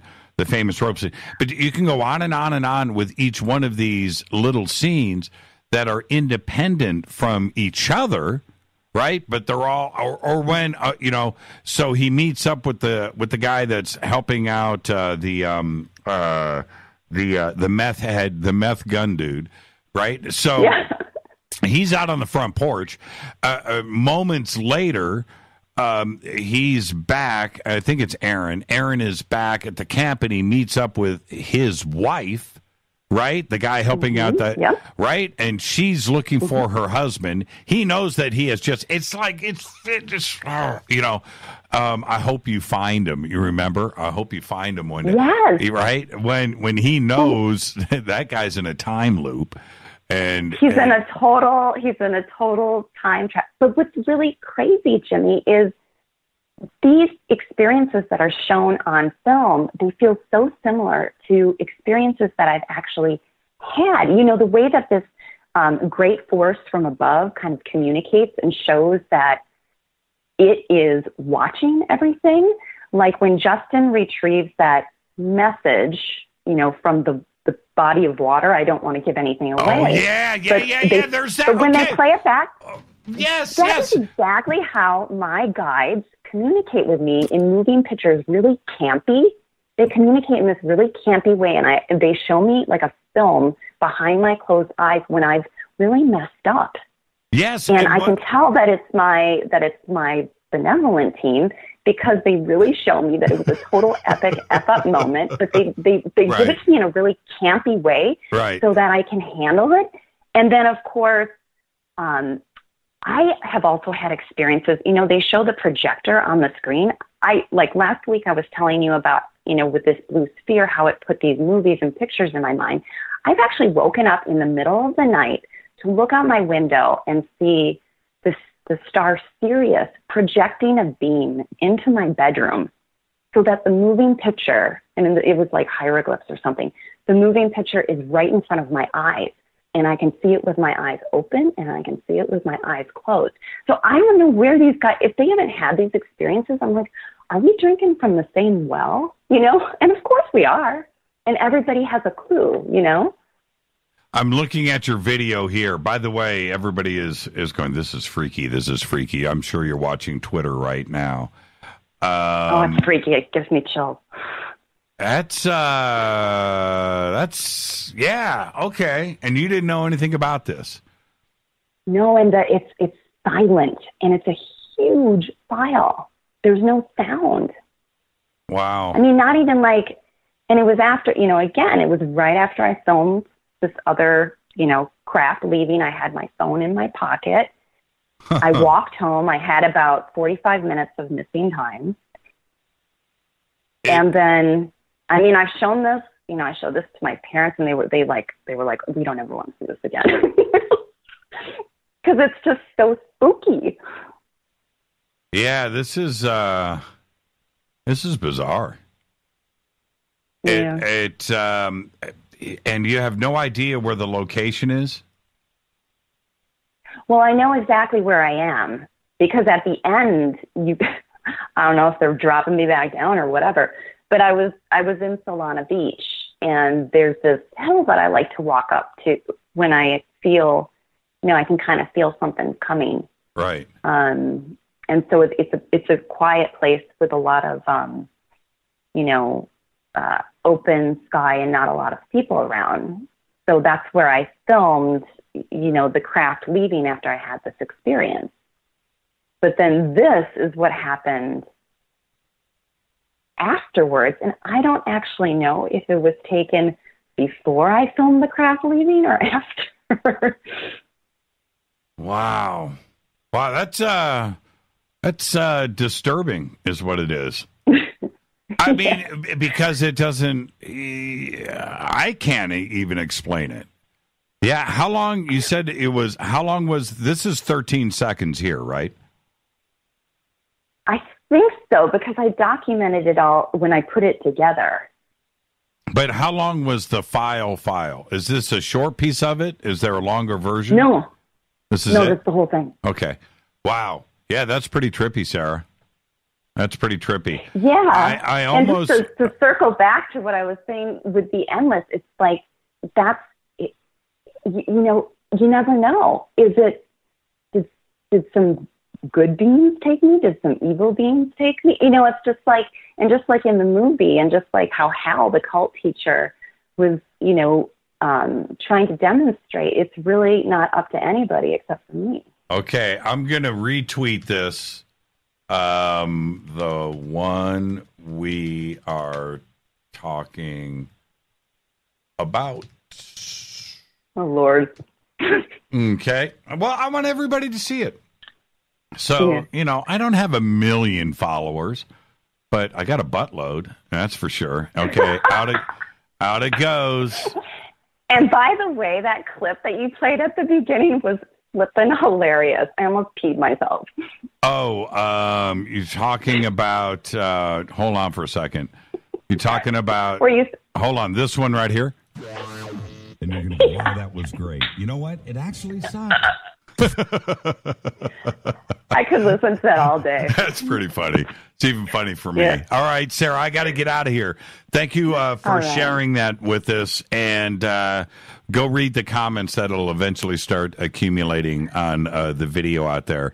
It's good to share it so everybody else can see it and they can, and tie it into something with themselves too as well. And you gave the background to it. Thank you so much, Sarah. Totally. We'll see you on Monday. All right, go back, Lee Tappy. Go back, Lee Tappy. It's Fade to Black, open lines. I'll be right back. Hi, everybody. This is Rob Halford, the Metal Guard on JimmyChurchRadio.com. This is KGRA Digital Broadcasting Station. Salt Lake City, Utah. Van Buren, Arkansas. Okay, nurse, let's get this man to the ER stat. Right away, doctor. We see this every day. Heart attack or angina pain due to blocked and clogged arteries. Chelation can remove obstructions or blockages from arteries and help avoid painful and expensive surgery. Now there's Angioprim. It's a liquid oral chelation product that you take with juice. You start to feel the results fast. Angioprim increases blood flow all over the body, and that means more energy and strength to take on the day with less aches and pains. 60 years of research has gone into chelation, and Angioprim is the result. A safe and easy way to unblock your veins and arteries from buildup that slow circulation. Paging Dr. Jones. Please report to the emergency room right away. Log on now for a special radio offer from Angioprim. That's angioprim.com/radio. ANGIOPRIM. Angioprim.com/radio or call 877-882-7221. That's 877-882-7221. So, you love talk radio? Then you'll love TalkStreamLive.com. TalkStream Live is always on, 24/7, with the best streaming talk shows. Find your favorite talkers and discover some new ones. It's free, readily available online or on any smartphone or tablet. Finding your favorite talk shows all in one place has gotten a whole lot easier. Just go to TalkStreamLive.com. Be sure to download the free apps from Google Play or the iTunes App Store. Your contact for current news and trending topics. KGRARadio.com. What can I say about the most popular tea on the internet? And what do customers say about Life Change Tea at GetTheTea.com? A lot. But by federal law, we at GetTheTea.com cannot make claims to how this product can enhance your health. We cannot even post our testimonies without being in compliance. So how do we get past the hump? Try our products at GetTheTea.com and see for yourself. You can send us a testimony, but we just can't post it. Bummer. Our products are GMO-free and organic. We pride ourselves in being the best we can be, and we urge you to take charge of your health. We're 11 years strong, and many of our customers have shared their successes with friends and family. Protect your colon. Log on to GetTheTea.com. That's GetTheTea.com. GetTheTea.com. GetTheTea.com. Did you know that when you're on the road with limited data or Wi-Fi available, you can still listen to every minute of Fade to Black by just calling 605-562-4482.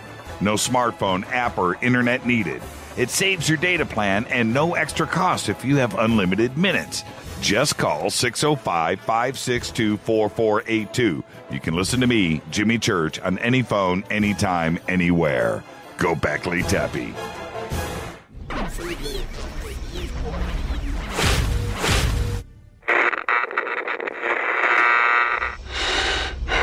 You want to know a secret? I love ponies. I really love ponies. I'm serious. I couldn't stay sane without ponies to brush. Why Fade to Black? Because you never got that pony, damn it. This is Fade to Black with Jimmy Church on the Game Changer Radio Network and KGRA, the Global Radio Alliance.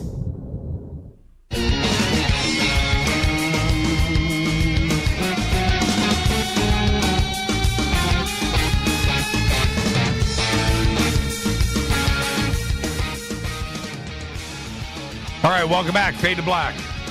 Thursday night, open lines.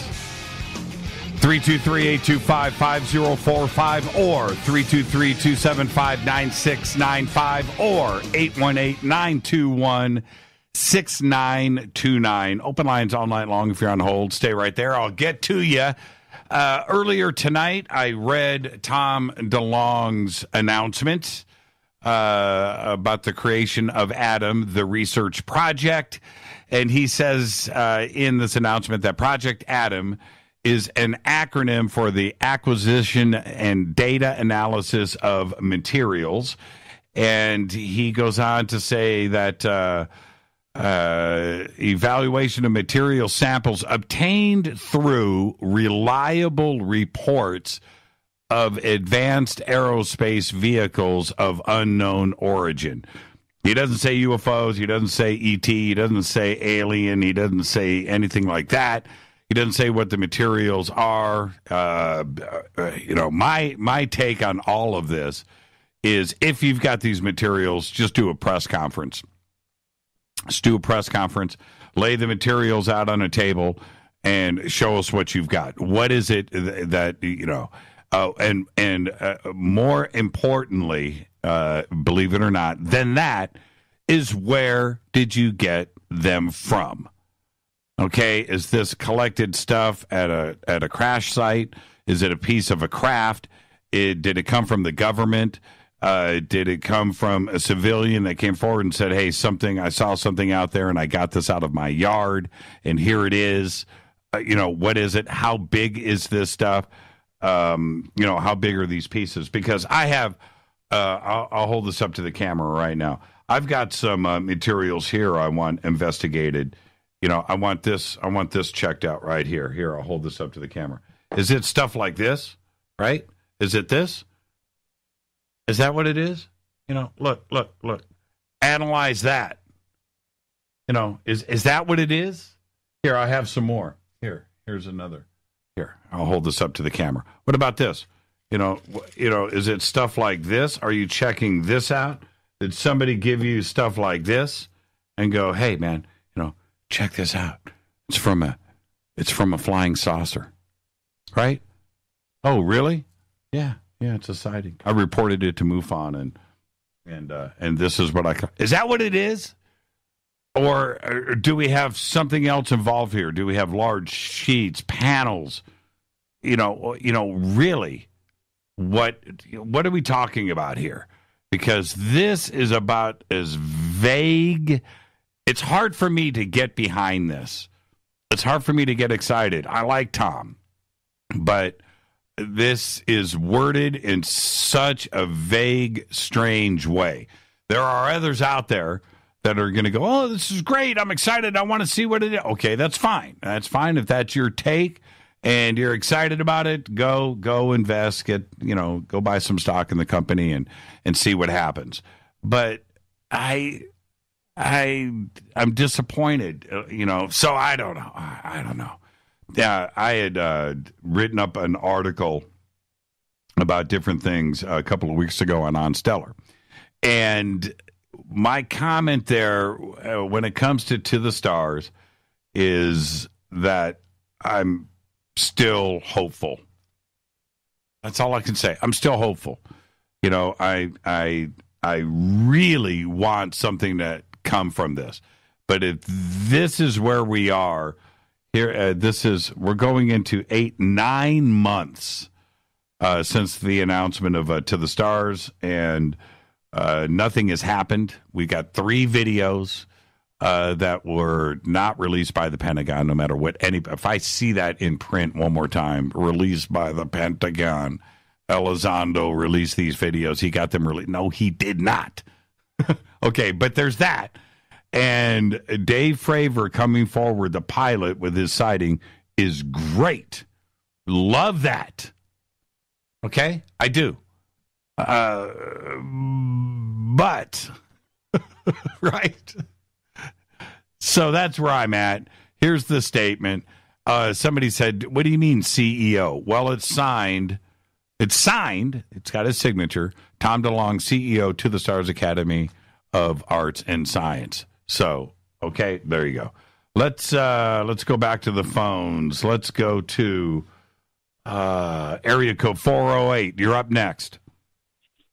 It's your obsessed fan from Sacramento, Jimmy. Hi, Deb. How are you? Hi. Good. Hey, I totally agree with you on the To the Stars thing. When you read the statement earlier, I was like, well, my first thought was, could you be a little bit more vague? Right. And then also it's like I'm just, in general, underwhelmed with all of it. And when they bring something real out to get our attention, I think this is just a desperate attempt to get our attention because they've been off the radar for so long, and they haven't really shown us much. Right, and so that's my take on that. Yeah.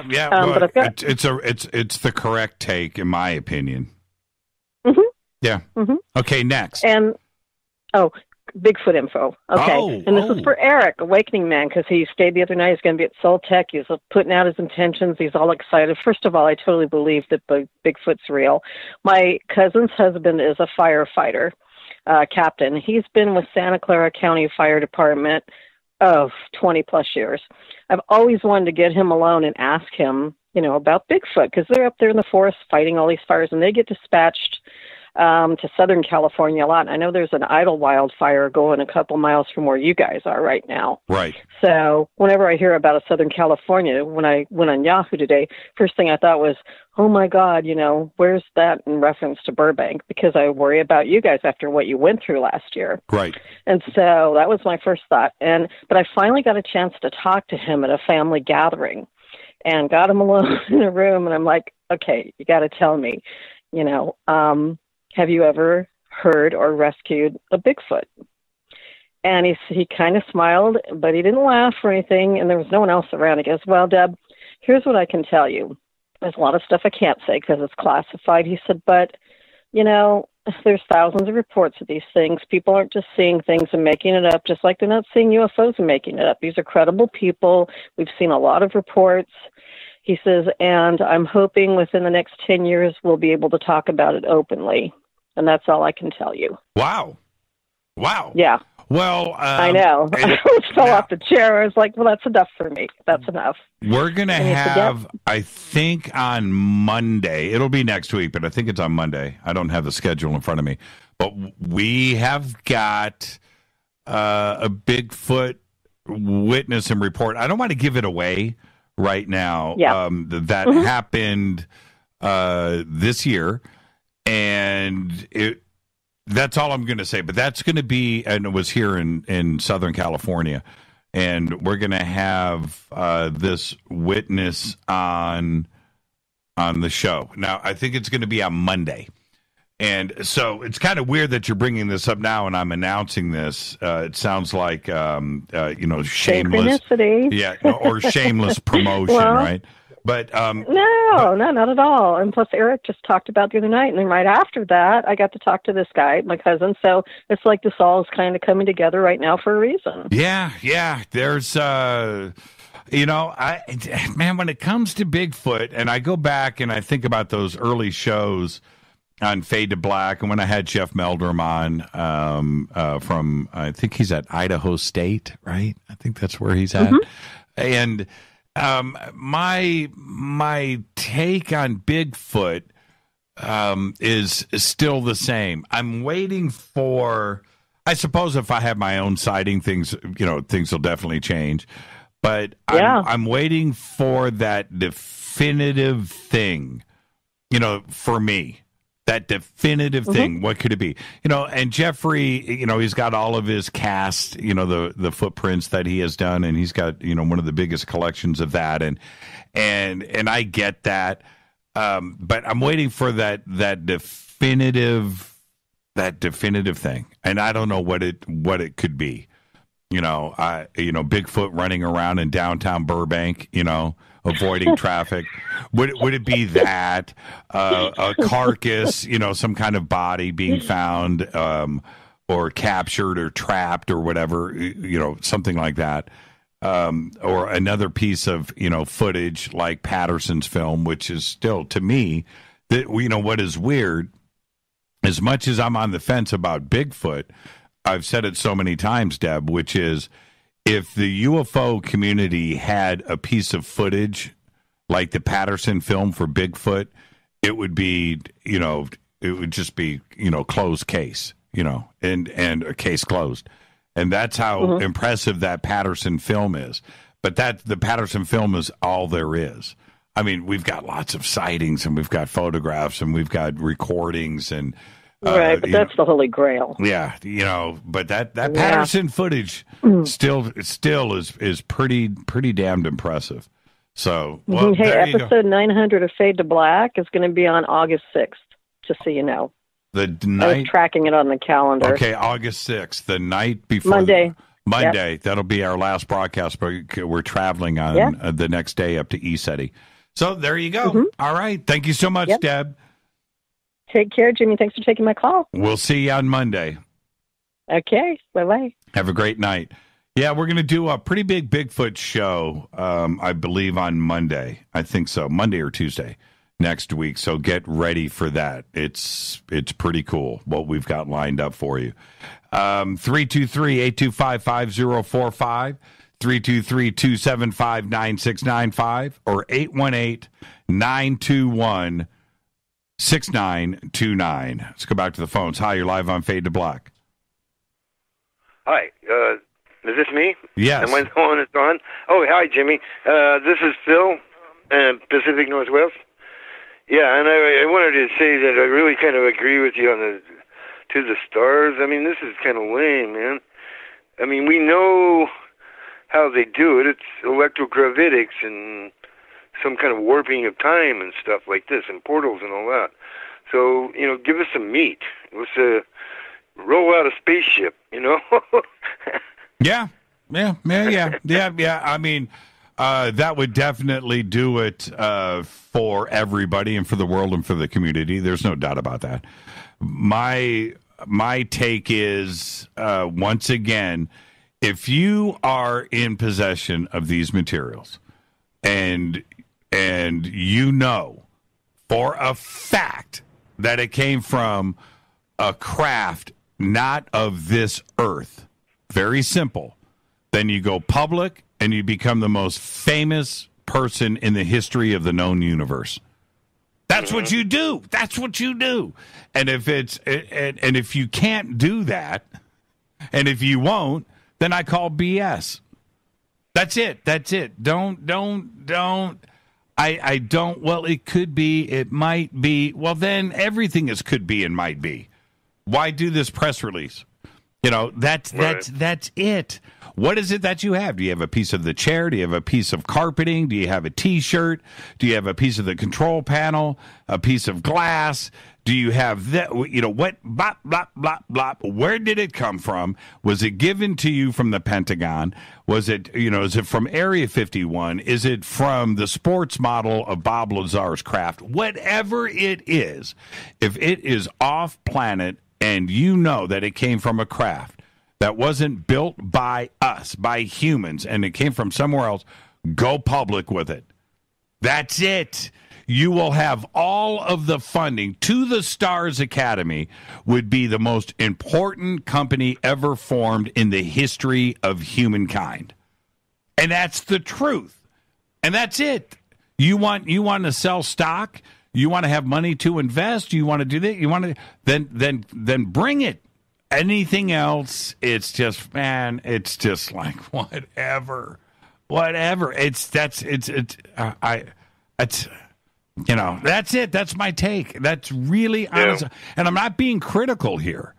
I'm not debunking. I'm not bagging. I'm not doing anything. I'm saying if you have stuff that is from not of this planet, that is from an ET craft, like he says here, he suggests that, obtained through reliable reports of advanced aerospace vehicles of unknown origin. Bring it.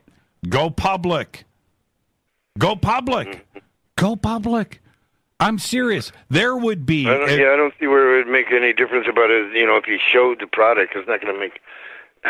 Unless you can actually analyze that, it doesn't give anybody else an advantage just to show it. I mean, you could do that pretty easily, I would think. Well, so I did want to say one thing, and kind of why I called in is I have my own little piece of disclosure. I was doing a meditation here recently, Jimmy, and I was using the Metatron's key that I talked about before. Mm-hmm. And I had a really interesting thing happen. It's like I was connected, my heart was connected to the Earth, the Sun, the galaxy's central sun, the universe's central sun, but my third eye or mind was out there on the periphery of these, like these bubbles around each one of these things in that grid work. And it was like I was up there with the divine, the source, logos of this universe, and he was kind of showing me how all the different universe or galaxies have a kind of a different color or frequency. And I watched that for a little while, and I thought, well, this is nice, but I should probably go back to my galaxy and work a little smaller because it was getting kind of overwhelming. And when I popped into our galaxy, I connected to what they call themselves the Galactic Council. And so I like that because I asked what your name is. What's your name? Who's talking to me, right? And it so then I got flashes of faces. The first one was like this really sharp, angular face, like really sharp, defined cheekbones and a really big head. And then they just started flashing through there so fast that I couldn't really make out who it was, but I got an idea that it was a collective and not just one person. And so I wrote the article Union, because that's, I was trying to keep my energy up, so I was thinking peace, love, unity. Well, they picked up on unity as my question, and they gave me that little bit of stuff that I wrote on unity. So what do you think? What do you think? When you because you mentioned disclosure with this. So what I think is that the disclosure that I'm talking about here is that we can actually contact these people. We don't have to rely on Corey Good or anybody else. We can just do it ourselves. That's my disclosure. Yeah. We just have to get into the right, maybe have the right framework, the right sacred geometry or whatever, or the correct openness of mind, possibly. But it's possible that we can actually talk to these people. I mean, I'm planning on doing it again and seeing if I can't, have some better questions to ask. Right. Yeah. I'm with you on that, Phil. And I think we're inching forward to it. I really do. I think there's so much stuff going on right now. But the other side of it, because we have the supernatural side, like with you, and you're having these communications. We have that, and then we have the science side, pushing this thing forward. Yesterday the announcement of the lake on Mars, or what was that? Yesterday or the day before? Yeah, that was cool. Yeah, I mean, that was. We have what's going on Europa. We have these fast radio bursts. We're now searching for laser communications right now. We've got all of the exoplanets that are being revealed. 40 billion that have a rocky planet with water in the Goldilocks zone. So we're not alone. Yeah, that's exactly right. I mean, the numbers, when you go back to the Drake equation, and you think about that and the foundation and forming of SETI, the Search for Extraterrestrial Intelligence, and that program that Frank Drake was fundamental in. So you have that. And the Drake equation, as cool as it is wrong. It's small. The numbers are small. Compared to what we know now, if he went back and somebody started to put together another equation similar to the Drake equation, knowing what we know now, the Drake equation is actually small. It's a small number. In fact, it's wrong. And the Drake equation blew people's minds about the amount of potential intelligent life out there. But when we know what we know now, just in our own galaxy, in the Milky Way, 40 billion planets, that are 40 billion. It's like, in our galaxy alone. And so that's just crazy. It's just like crazy talk. So, yeah, and we're not that far from the Andromeda galaxy, and it probably has 40 billion also. Oh, of course it does. Yes, it does. Yes, it does. And there are, you start to average out, and look at all of these different galaxies out there. There could be some with a trillion. When I got that bigger view, man, there were so many. I mean, it boggled my mind. I couldn't even. Well, I mean, it's I don't think people, these numbers, the number billion is thrown around so often these days that I don't think people have a concept about how big that number really is. A billion, 1,000 million, right? It's just like, exactly. And then you take that to 40 billion. It is a huge number. Well, and then you get to the trillions, and then it really gets crazy. Oh yeah. Yeah. And I am very, what the odds of us being alone are 0. That's the odds. 0. That's it. There's no way that anybody can tell me that there isn't anything else out there. That's just that they are wrong. Wrong. Mm-hmm. They're wrong. They're simply wrong. And When you go back to 100 years ago, 200 years ago, and the way that we looked at us, and we thought that, seriously, that the Milky Way galaxy was like it, right? And these 7, 8, 9, 10 planets around our sun pretty much is it. And you're looking at stars out there, and you're looking through a telescope, and you're seeing all of these stars, that those were just stars. Those aren't stars. Some are. But a big chunk of those bright lights that you're seeing in the sky, especially through a telescope, are galaxies. We didn't know that. We didn't have a concept of the amount of things out there, the amount of stuff, and the vastness of space and what the universe really is. We didn't have a clue. Today we do. And these numbers are ginormous. And I'll keep driving this home until everybody fully understands what we're talking about here. So, the odds of us being alone in our galaxy, not in the universe, in the galaxy, 0. The answer is 0. Anybody else that says anything different is wrong. They're not lying. They just don't know. They're wrong. I'm right. That's it. I don't care. Have you heard anything about the James Webb telescope yet? I thought it was supposed to go up this year. Yeah, I'm waiting for that. We all are. And I can't wait for the first images to come back. That's going to be extraordinary. Can you believe it? Hubble being done? Wow, that's just nuts. So, but James Webb, man, here we go. It's bigger and better. Think about that. Right. Yeah, I know. All right, Philip, have a great night, man. We'll see you on Monday. Okay, man. You take care. Have a great night. Fade to Black, Philip, from the Northwest. There you go. This is Fade to Black. I am your host, Jimmy Church.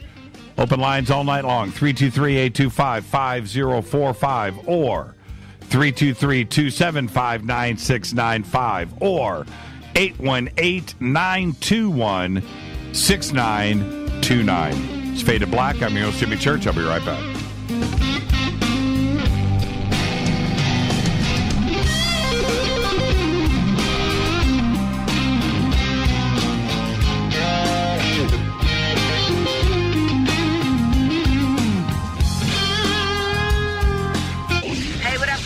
Vivica Fox here, and you are listening to my boy, Jimmy Church, on JimmyChurchRadio.com.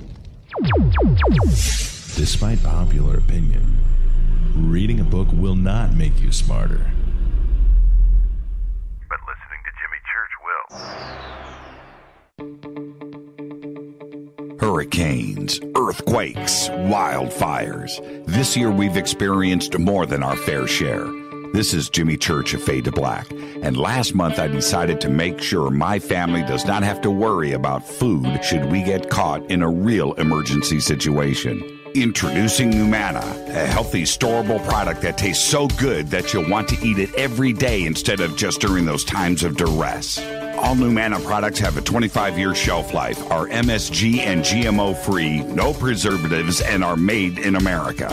With the Numana pack in your home, you'll be able to sleep at night knowing that you've protected your family. Not only have I tasted and tested, I own it. Now you can too. Just click on the Numana banner on JimmyChurchRadio.com and use the promo code Jimmy when you order. In addition to a discount, we'll send you an autographed Fade to Black t-shirt. Seriously, go Beckley Teppy. When you take the beans from Central America with dashes of Indonesian and African mixed in and then roast it to the dark side of Fade to Black, you create the ultimate brew of fringe. Introducing the Fade to Black blend from River Moon Coffee. Yes, River Moon's darkest customized roast was created for the love of Fade to Black. The alchemy of masterful roasting and smoking the beans is in every sip of this full-bodied, dark Java. I need my coffee dark, deep, with distinct bittersweet chocolate highlights, just like the bunker. Leaning further into the darkness of the roast is Fade to Black blend from River Moon Coffee. Just click on the banner at jimmychurchradio.com and use the promo code F2BBLEND for 15% off of your order today. Go Beckley Teppy.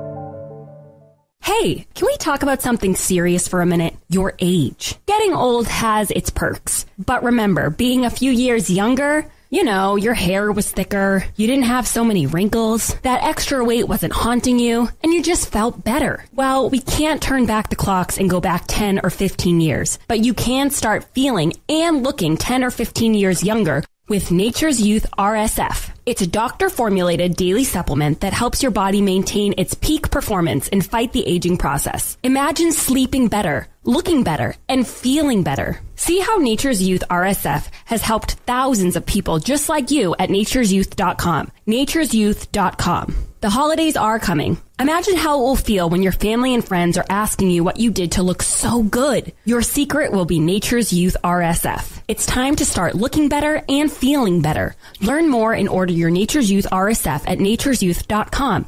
That's nature'syouth.com. Erica, Brittany, Gabby, and you're listening to JimmyChurchRadio.com. It's not a lifestyle we chose. We were born this way. KGRARadio.com.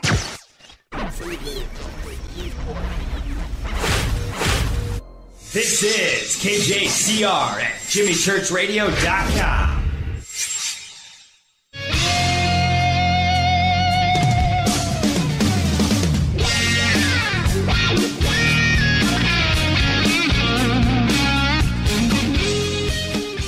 Welcome back, Fade to Black. It's Fadernight. 323-825-5045. 323-275-9695 or 818-921-6929. I like Jordan's tweet here. Spockin. And, of course, I did the famous rhymes with Dockin. Rockin' rhymes with Spockin. It's really cool, actually. Okay. 323-825-5045. 323-275-9695 or 818-921-6929. And going back to this TTSA announcement from Tom DeLonge today, I do want to stress, I'm not in any way bagging. I'm not. I don't want to give that impression, and I certainly don't want to influence any of you. Okay, my opinion is my opinion. What I want to stress one more time: if you are in possession of stuff that is not from this planet, that came off of, let's be clear here, from a craft that was not built on this planet and arrived here off planet, extraterrestrial, that's it. If you are in possession of that, then you go public with it. That's what you do. That's it. That's what I would do. That everything that TTSA is about, that's what I would do. Man, if I was the CEO of this company and you don't beat around the bush. You don't do any of that. No. And what I don't like hearing from, well, you just can't bring this stuff forward.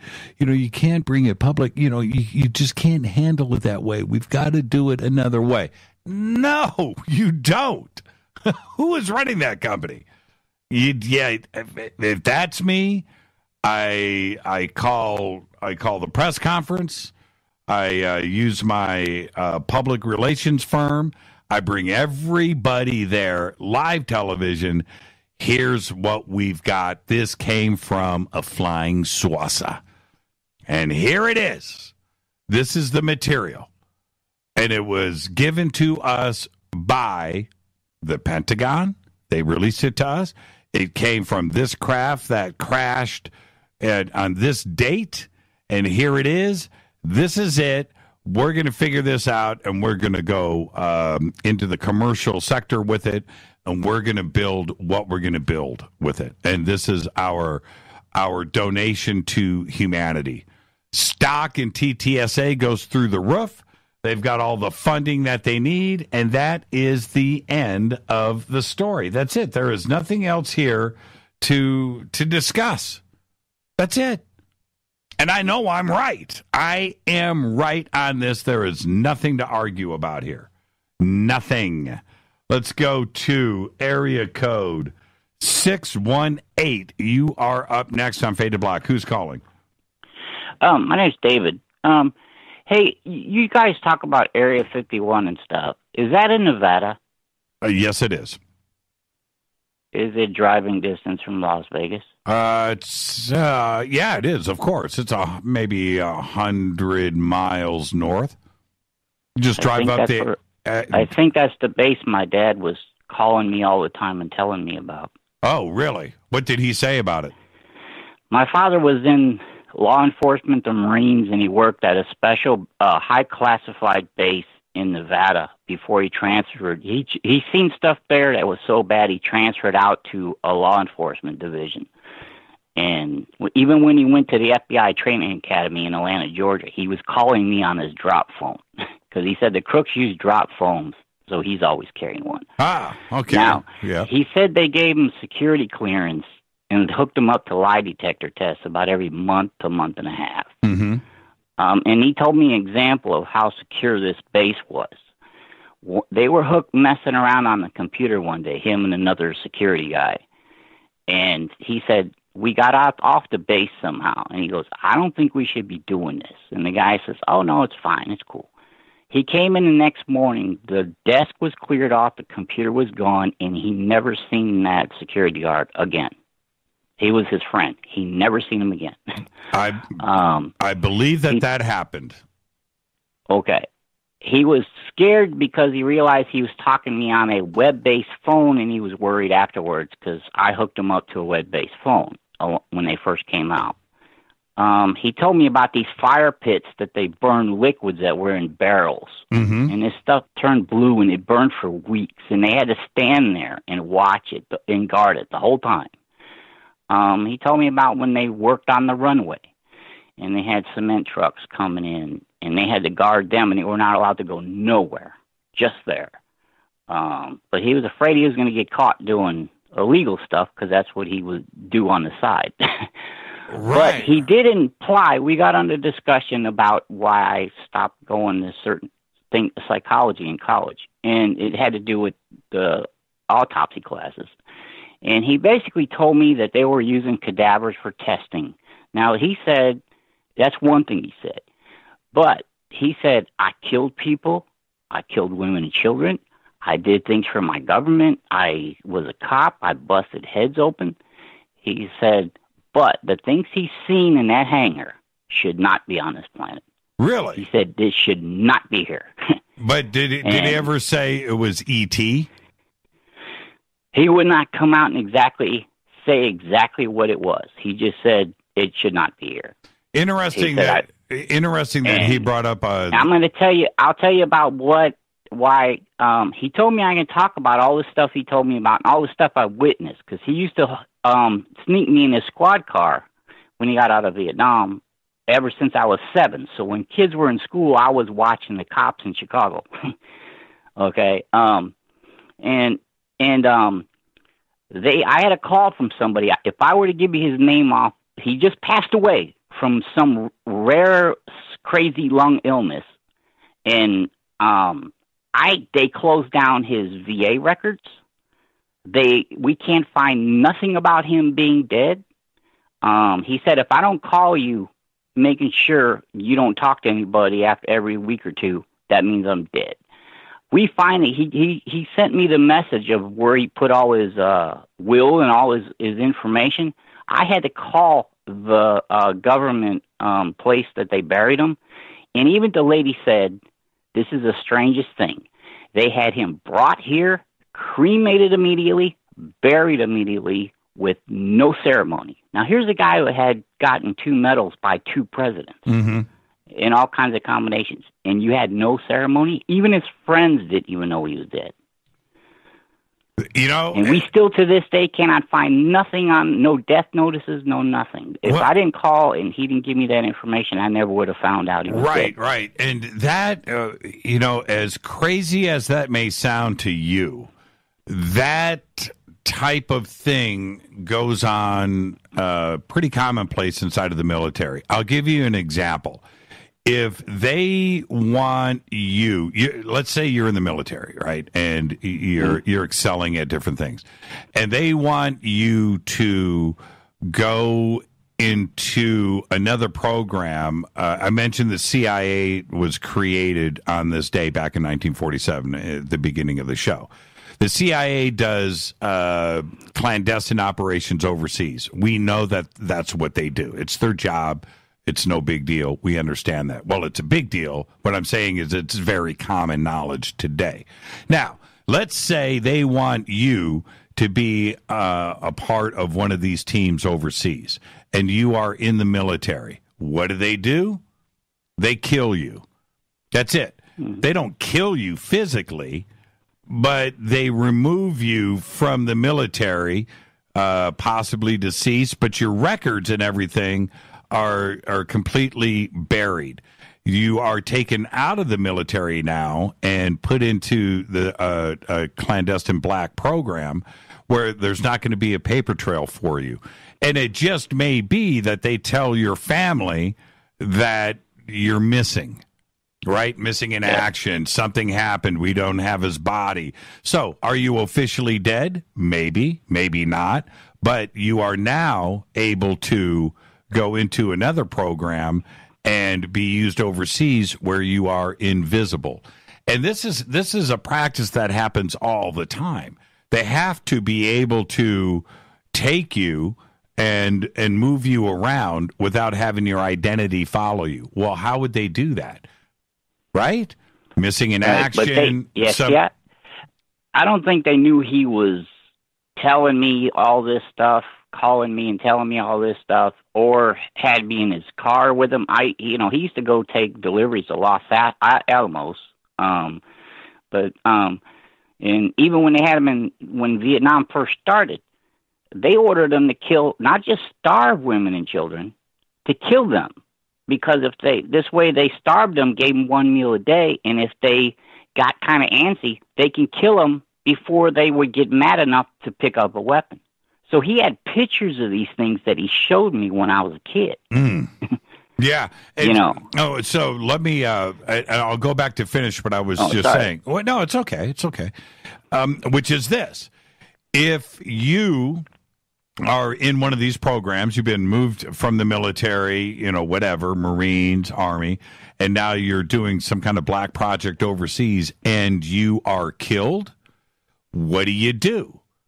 You can't, you see what I'm saying? So now they've got to deal with this in a certain way, like this person that you were just talking about.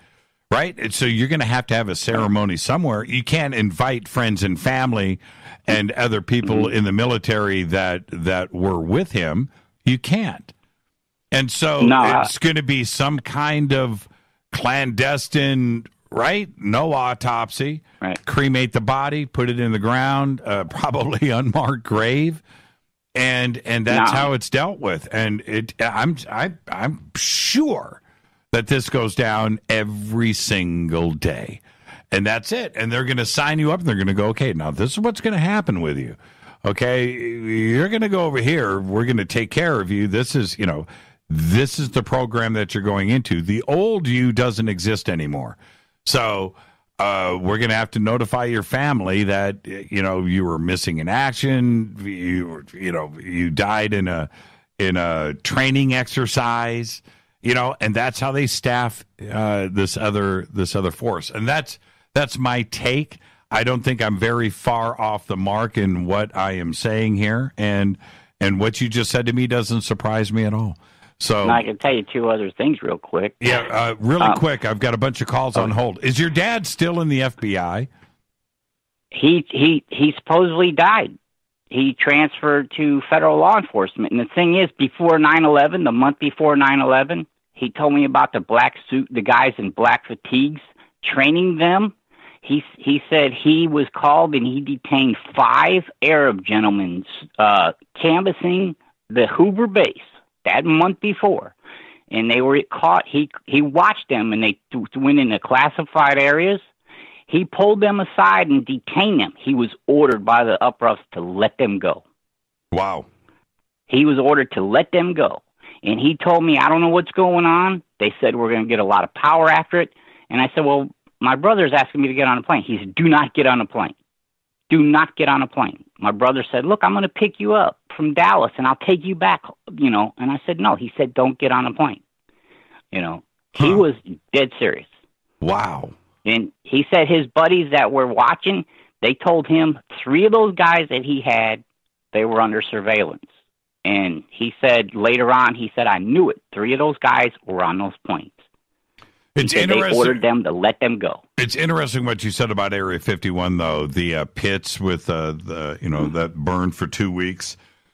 That is something that they did out there. There were so many dangerous materials and things that these planes that they're testing out there crash or whatever. Different. He types said, of "I never thought." He said, "I never seen stuff burn like that in so long, right. And had the awfulest smell." And right. He said, "They didn't give us no protective equipment or nothing." And the cement trucks too. That's very interesting. So yeah, Area 51, Nevada, Groom Lake. You can look at it. You can probably Google Earth Groom Lake, and it'll take you right there. Or Area 51. You can look at it. Good. All hey, right. Thanks, man. Thank you, man. What's your name? I'm David. Thank you, David. Have a great night, and we'll see you Monday on Fade to Black. Let's see. Let's go here. Area code 360. You're up next on Fade to Black. Who's calling? Hi, it's Tanette. Oh, hi, Tanette. How are you? Hi, I'm good. From what I'm gathering, a lot of people never heard my Bigfoot story. And I was going to call in on Monday, but sometimes when you have a guest, it's pretty hard to get through after the guest is done. Right. So I decided to go ahead and call in tonight. Okay. What is it? Okay, so we were up camping in the Olympic Mountains, Hamma Campground, and I posted a video on Twitter that was the best thing I can come up with that was similar to what we heard. Well, tell me and about I've told this story before, but I think there's a lot of people that didn't hear it because it was a few years ago. Okay. So we went up camping up there, and while we were camping, we're listening to, at the time my husband was doing the country music thing, so the radio was on, and we were just sitting there, having a couple drinks and what have you, and he heard this noise, and it was like this weird, like growling, howling noise, and he walked up to the truck, and he shut the music off. Well, I found out later that when he walked up to the truck, he smelled like this really kind of pungent smelling thing. He said it smelled awful. I didn't know that till later. But when we go up in the mountains, he always brings his gun with him because of bears and, what have you, just in case. So he has a 45 on him, and he heard this thing, and he was like, "What is that?" And he went and shut off the radio, and we're listening, and it was something we live in Washington, so we've both been in the woods all our lives and have never heard any noise like this ever. And he's a hunter and everything, so... Wait, Tanette, what did you hear? What did it sound like? It was like this grunting, growling noise. I don't even know how to explain it. But I copied a link to a video that somebody heard in Oregon, and and it was the closest thing that I could find to what we heard, except what we heard was like more of a deeper grunting, growling noise. I mean, I couldn't even recreate it if I tried. Okay, so I've got it here. Okay, how long is this video? It's about like 5 minutes or something, I think. Oh, but basically, I can't play a 5-minute video. Right.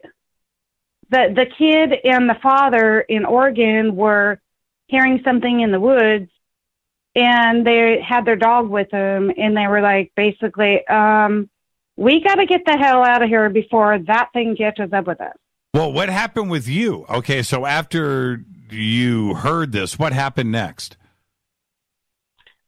So, like I said, he went up and turned off the radio and everything, and we were just listening to it. And I was like, "That's Bigfoot. It's got to be. There's nothing in the woods that sounds like that." And so I'm like really intrigued, and my husband was ready to get the F out of there, like now. Right. He had heard Bigfoot stories before, but he never really believed them. And then we heard this thing, and he's like, "No, I'm gone." And he even, like I said, he had a pistol on him, and he was still so freaked out that he wanted to leave right then. But you didn't. No. Did you? I kind of calmed him down a little bit and talked him into staying. Did it continue? Did you go into the woods? Why didn't you go? Did you go into the woods? No, it was at night, and there was a river right beside us, and whatever this was on the other side of the river. Well, there was two of them, and they were basically howling back and forth to each other. So cool. And as they were howling back and forth, they were going up the mountain. We kept hearing them up further and up further and up further up the mountain. And didn't you have flashlights? Why? Was there a reason why you didn't, try to chase it down? No, it was just probably far enough away from us. It might have been like, I'm kind of bad at distances, but it would have been like probably 50 yards or something on the other side of the mountain, or on the other side of the creek. Excuse me. Right. But it was far enough away where we couldn't go see what it was. But the fact that when he went up to the truck and shut the radio off and he smelled something, it may have been a little closer than we might have thought it was. Do you regret not trying to find out and going after it? A little bit. Well, the only thing that I regret is that we had been up there a few days, and that our cell phones were both dead, and we didn't get a recording of it. Right. I understand that part for sure. Right. I mean, if it's hard to say. I might also, get freaked out too and want to split. But there's another side to me that says, if you've got an opportunity like that, then maybe you take advantage of it. He's got a 45, if you want to feel like you're safe. I wouldn't suggest shooting Bigfoot. I wouldn't do that. You'd just piss him off and then you'd really be in a bad spot. But if you I think I would go. I think I would go and chase him down. But so put this into context. He had heard Bigfoot stories, from his cousins and what have you throughout the years, but evidently he didn't really believe it. But my husband isn't afraid of normally anybody or anything. Mm-hmm. And he was like ready to get the F out of there. Well, I'm sitting here, it's funny because I'm suggesting that I would go and chase this sound down. I wouldn't even get out of bed when the toilet seat fell down in our bathroom. I stayed in bed with Rita. I'm like, she goes, are you going to go check that out? No. Why don't you go check it out, honey? You know? So, no, he was like, absolutely, I am leaving. I'm getting out of here. And I got him to calm down. I said, well, they didn't do anything to us or nothing. They just, all we just heard is them going up the mountain and hollering like these weird, it's like a, I don't know. It's like a bellowing growl at the same time. It's just the weirdest thing ever. Right. Last year when Rita and I were at ECETI, we get back to our hotel, which is right next to ECETI, and there was a bench outside of our hotel room. So we went out and sat down for a minute before we went to bed, and just enjoying. It's about midnight, maybe 1 a.m, and it's in the woods. Right. We're in the woods, right? And there's a creek out in front of the hotel, motel, whatever. And as we were sitting there, this wolf started howling in front of us from the woods. And as he starts to howl, another one does, and then another one. And I'm not kidding. After about 10 seconds, and there must have been 20, 30, 40 wolves all howling together all the way around us. And we're sitting there like, man, you just don't know what's in those woods, right in front of us. Right. This is Washington, so we got a lot of weird critters up here. Yeah, it was great. It was beautiful, though. They were just in harmony, and they just got louder and louder and lasted for about, 15, 20 seconds. Died away, and I'm looking at Rita. I'm like, man, it's just forest in front of you, but you just never know what's out there. Thank you for sharing that, Tanette. No, I got to go. Okay. I got to say good night. I gotta get out of here. Good night, Tanette. We'll see you on Monday. Okay. Thank you so much. Yeah, I wouldn't even get out of bed to go and check out the toilet seat that fell down in the bathroom.